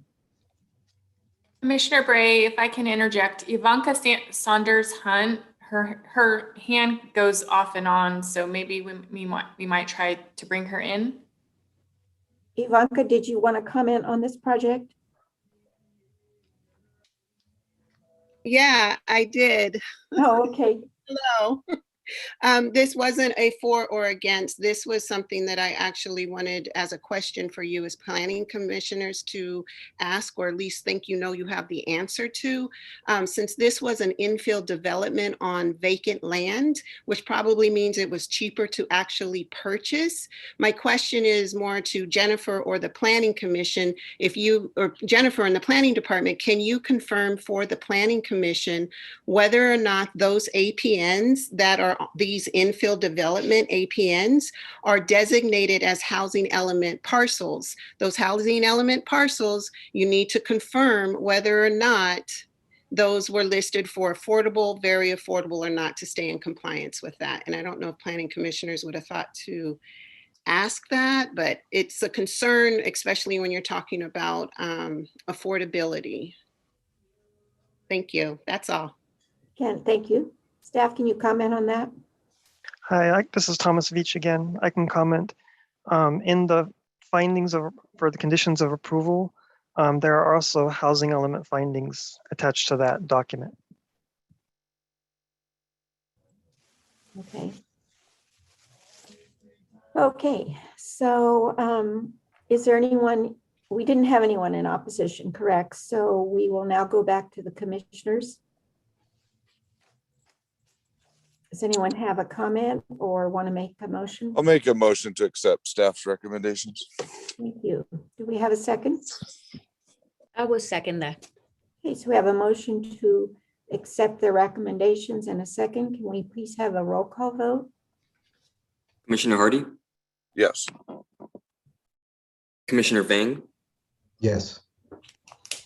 Commissioner Diaz, Yes. and Chair Bray. Yes. Okay, so that passes unanimously. So thank you, Thomas, for your presentation. Do we have a report from the secretary? Chair Bray, my apologies to interject again. We actually skipped new matter B. So we need to come back to ID 21-468, please. Consideration. I wondered about that. Did I just Yeah. totally skip it? So, It just maybe transposition of numbers, 468 versus 486. yeah, that could be it. So, so can we have a staff presentation on that? Thank you.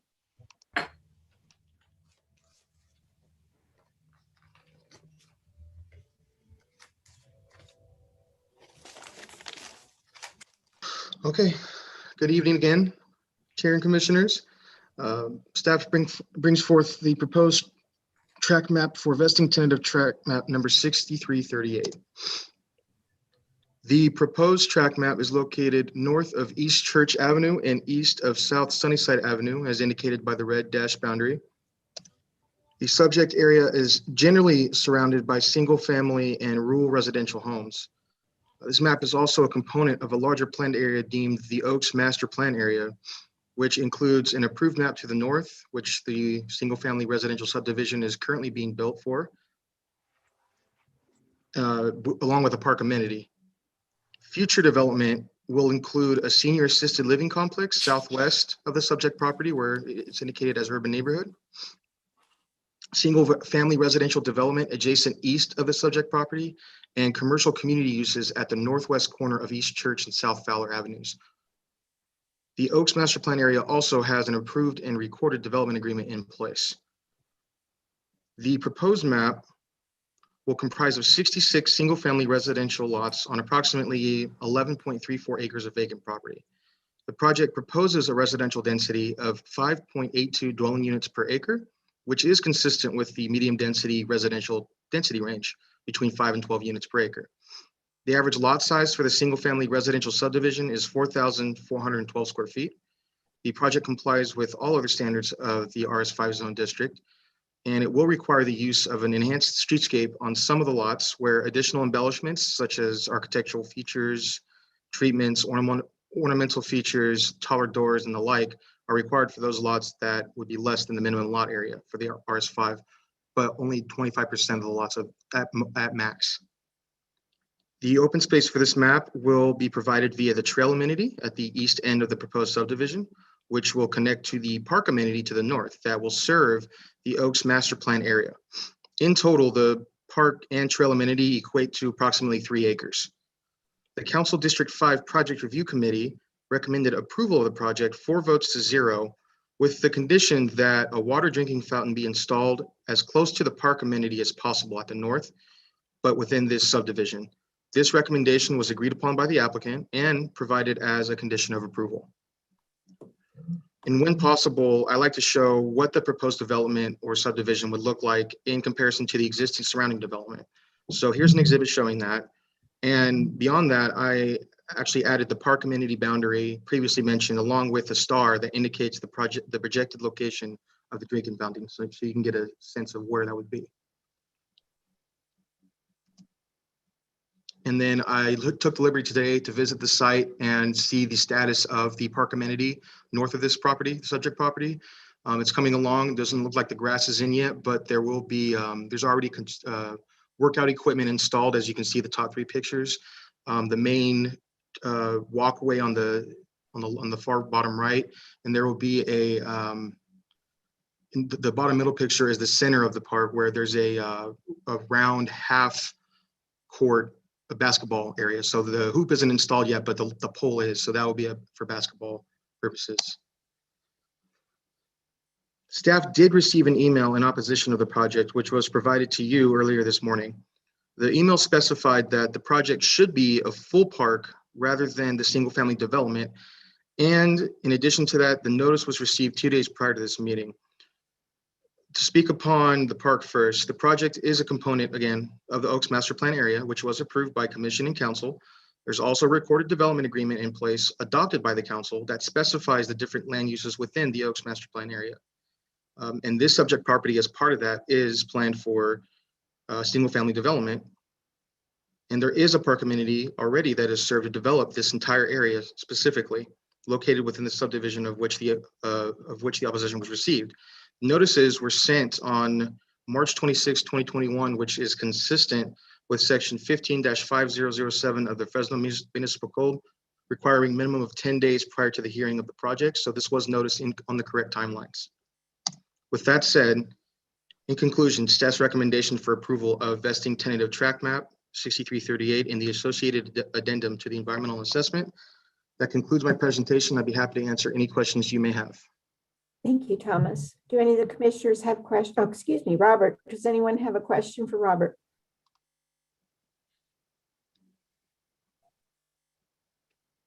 Okay. So do we have a presentation by the applicant? The applicant should be Brian Yangoyan, and he is in attendance.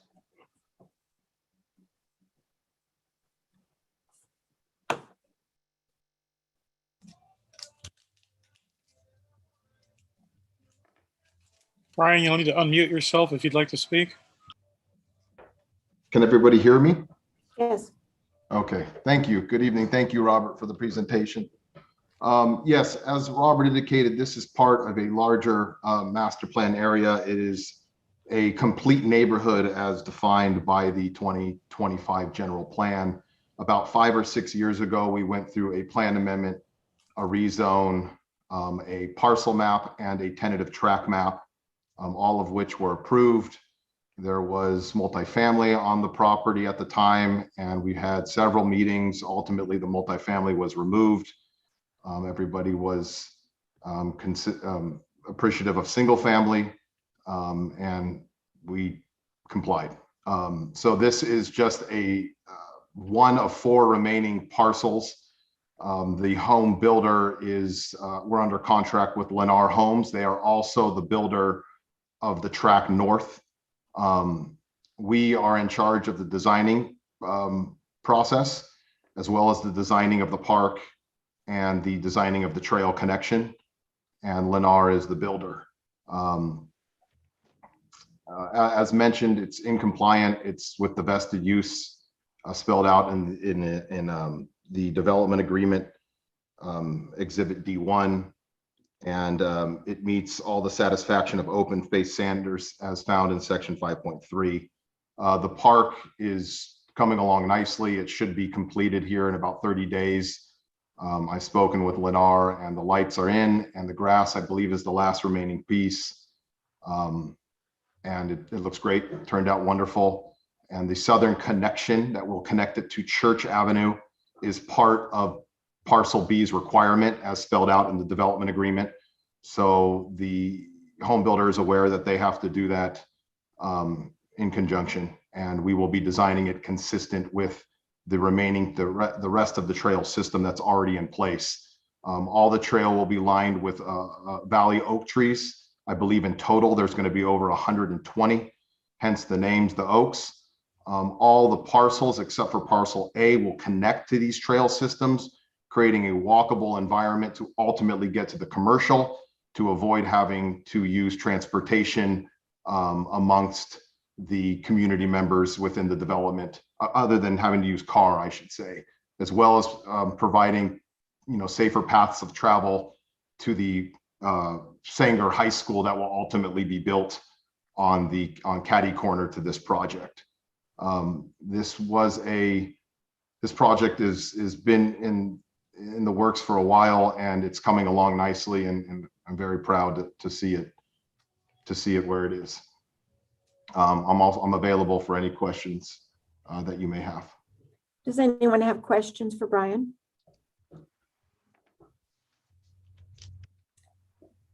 Okay, so we will now go out to the public. Is there anyone in the public who is here in favor of the project?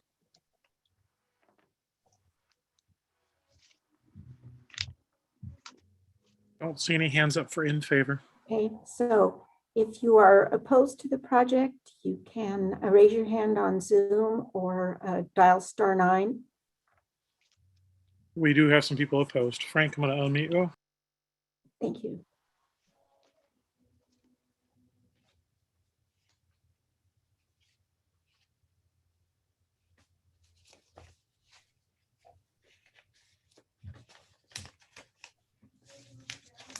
Can you hear me?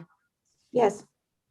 We live in the north part of the Lennar subdivision, and 4,000 square feet lots are terrible.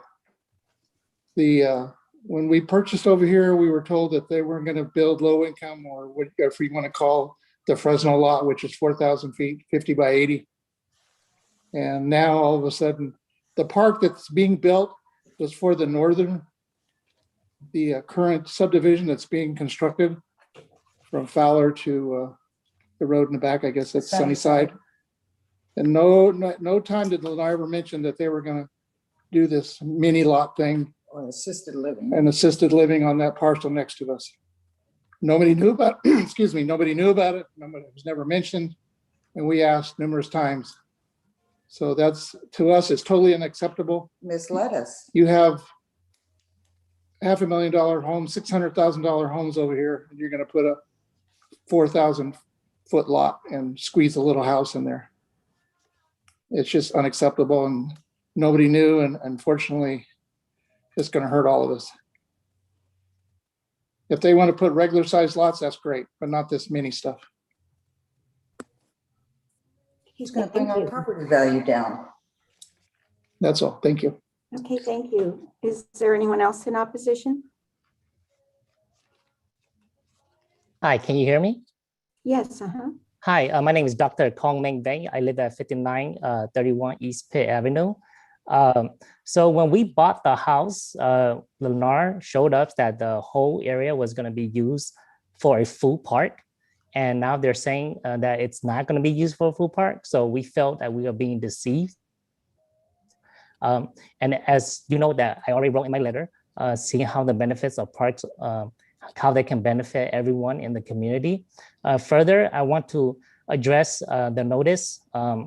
We received the notice 2 days before this meeting. And yes, in March, but there was very short time for us to read this.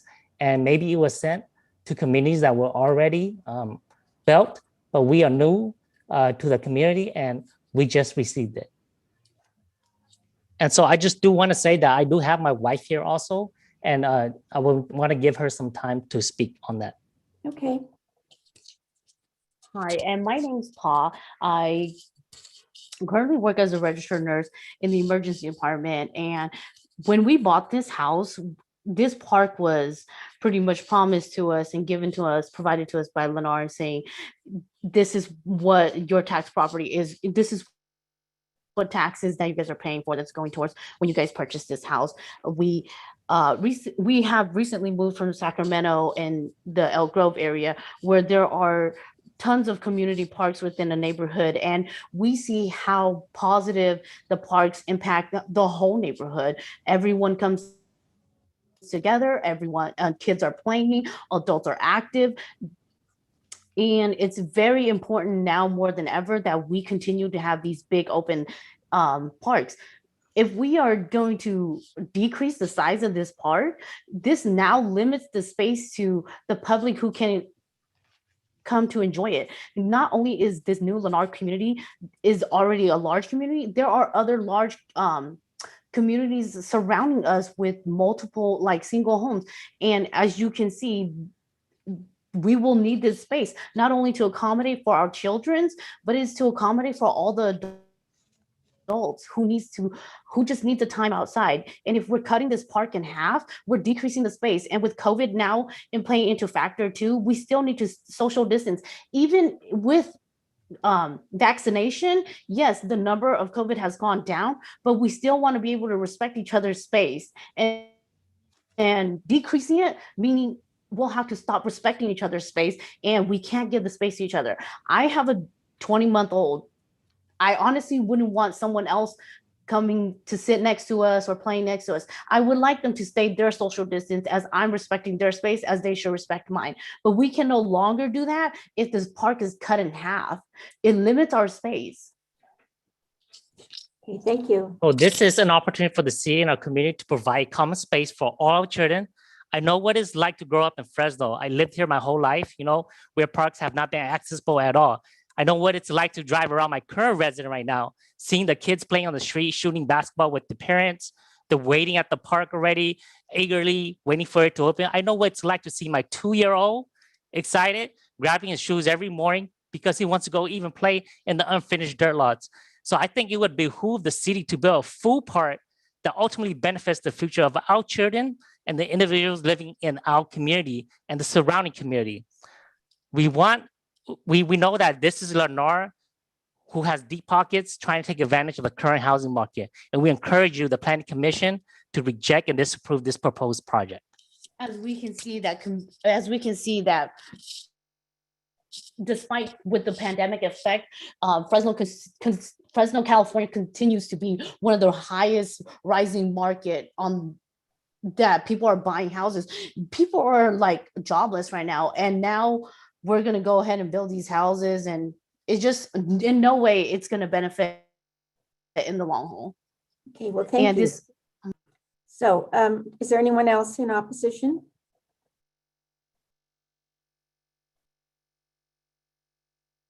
Gavin, are there any other hands up? Hi. Yes. My name is Dora Liao. I live at 2317 South Duke, which is to the west of the proposed development. I have lived in the area for 21 years. When we originally moved in, the proposal for that area, just a few years ago, was to have a 6-acre park, and we attended meetings, the planning meetings that were brought to the community, and voiced our opposition against the reduction to a 3-acre park. We were disappointed that it was reduced to a 3-acre park. We knew that it would be connecting to the Green Park space south of Church in the Granville homes that are to the south of the proposed area. We were happy that it was changed from a multiple setting to single family homes. However, the proposed lots are obviously very small based on the drawings and the configuration that we see. To the north of that on East Truman, east of Sunnyside, the lots are of course bigger. And so not having that park space, which has already been reduced, was a disappointment to us. And now we're adding more homes to that area, which is impacting the area. The high school has already been built right there on the corner of Jensen and Fowler. And so having more students walking towards the high school is going to impact the area, and also impacting the area will be the traffic coming out of the neighborhood, because there will be more vehicles coming out. And so I would just want to make sure that I voice my opposition to the smaller lots, and would have wished that they could have left the park at a 6-acre versus a 3-acre park. Thank you.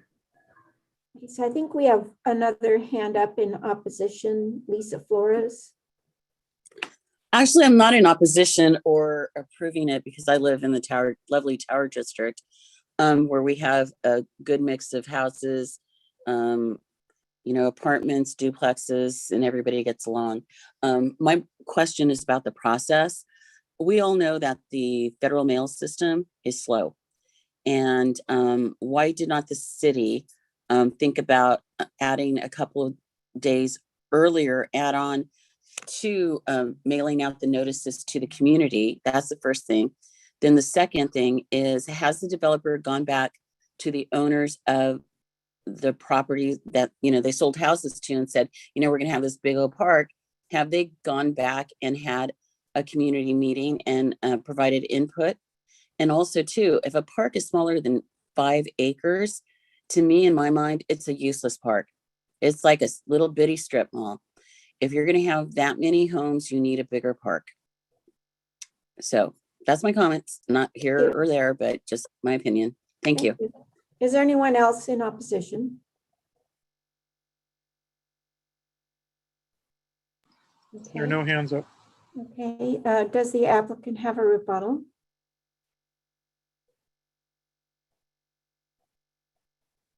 If the applicant raise their hand, please, if they do have a rebuttal.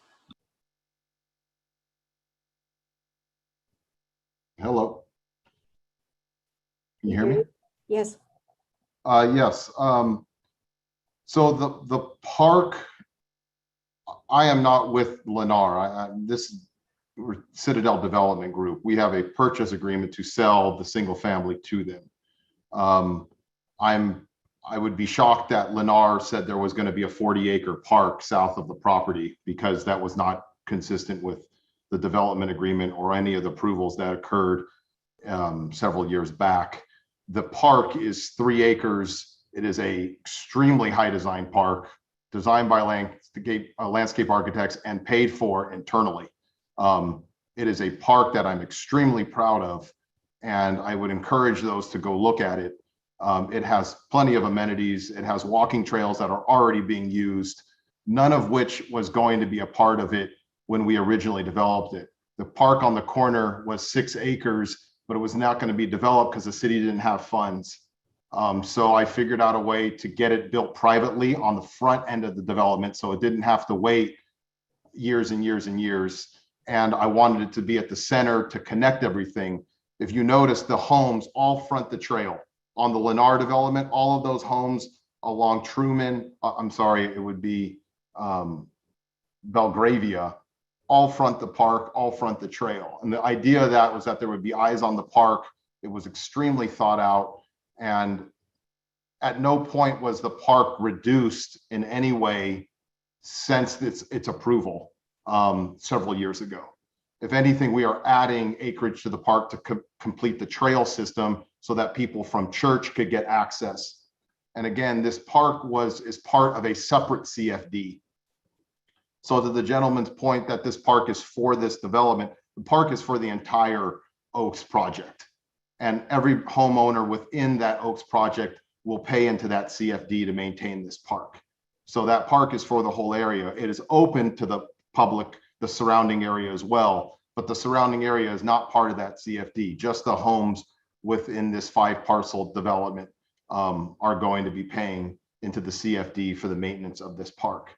But this park is something that I'm extremely proud of. It is a park unlike any other, very similar to Tenaya Park in North Fresno, where it's kind of at the center of the community, and it's fronted by homes, not by necessarily by the backyards of houses. So as mentioned by Robert, everything we're doing is consistent with the development agreement that was recorded.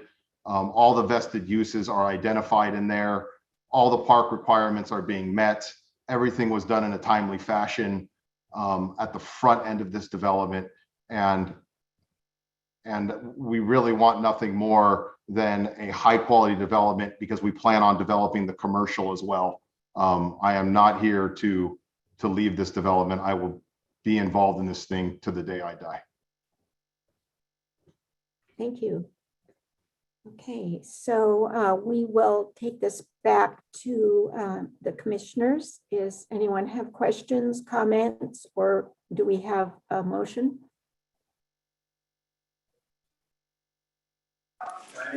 I'll make a motion to accept staff's recommendation. Okay, can we have a second? I'll second that.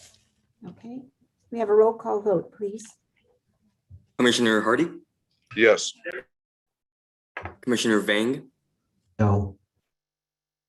Commissioner Diaz, Yes. and Chair Bray. Yes. Okay, so that passes.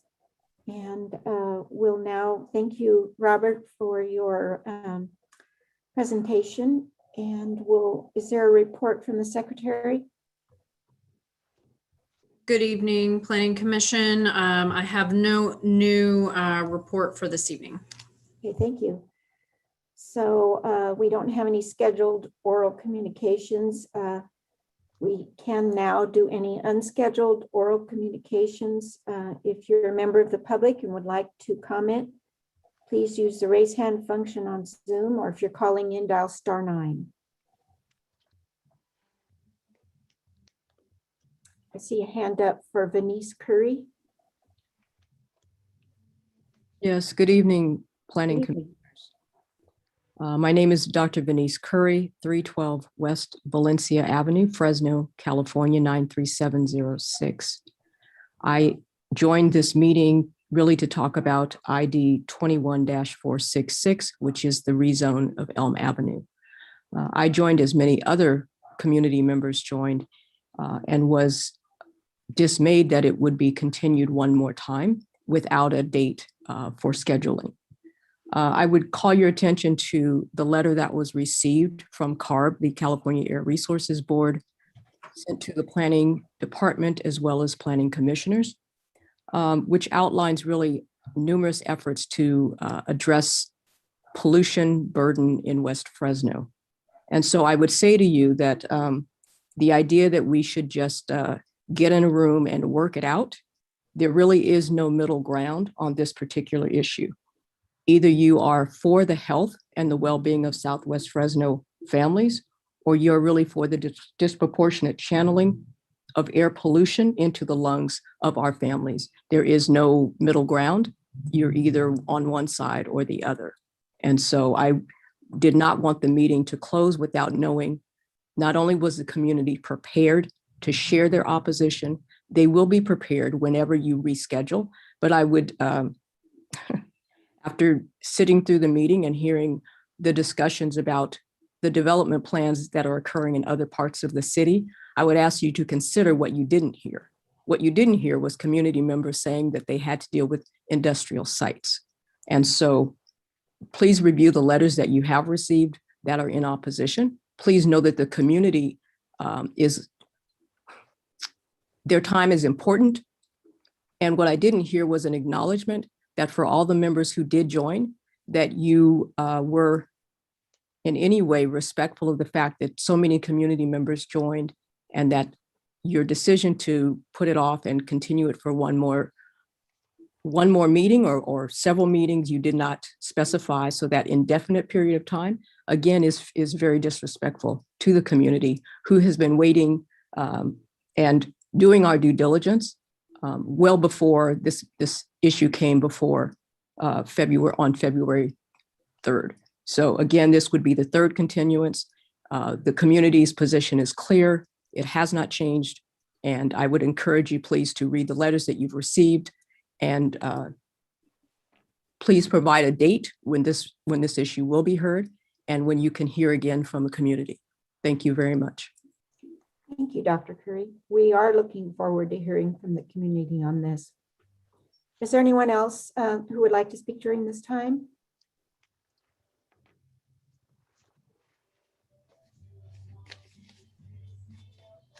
Okay. No hands up. I don't see any hands up, so we will call the meeting to a close at 8:17 p.m. And I thank everyone for attending, and hope next time that things will go more smoothly as far as having everyone here when we need them. So thank you all and have a good evening.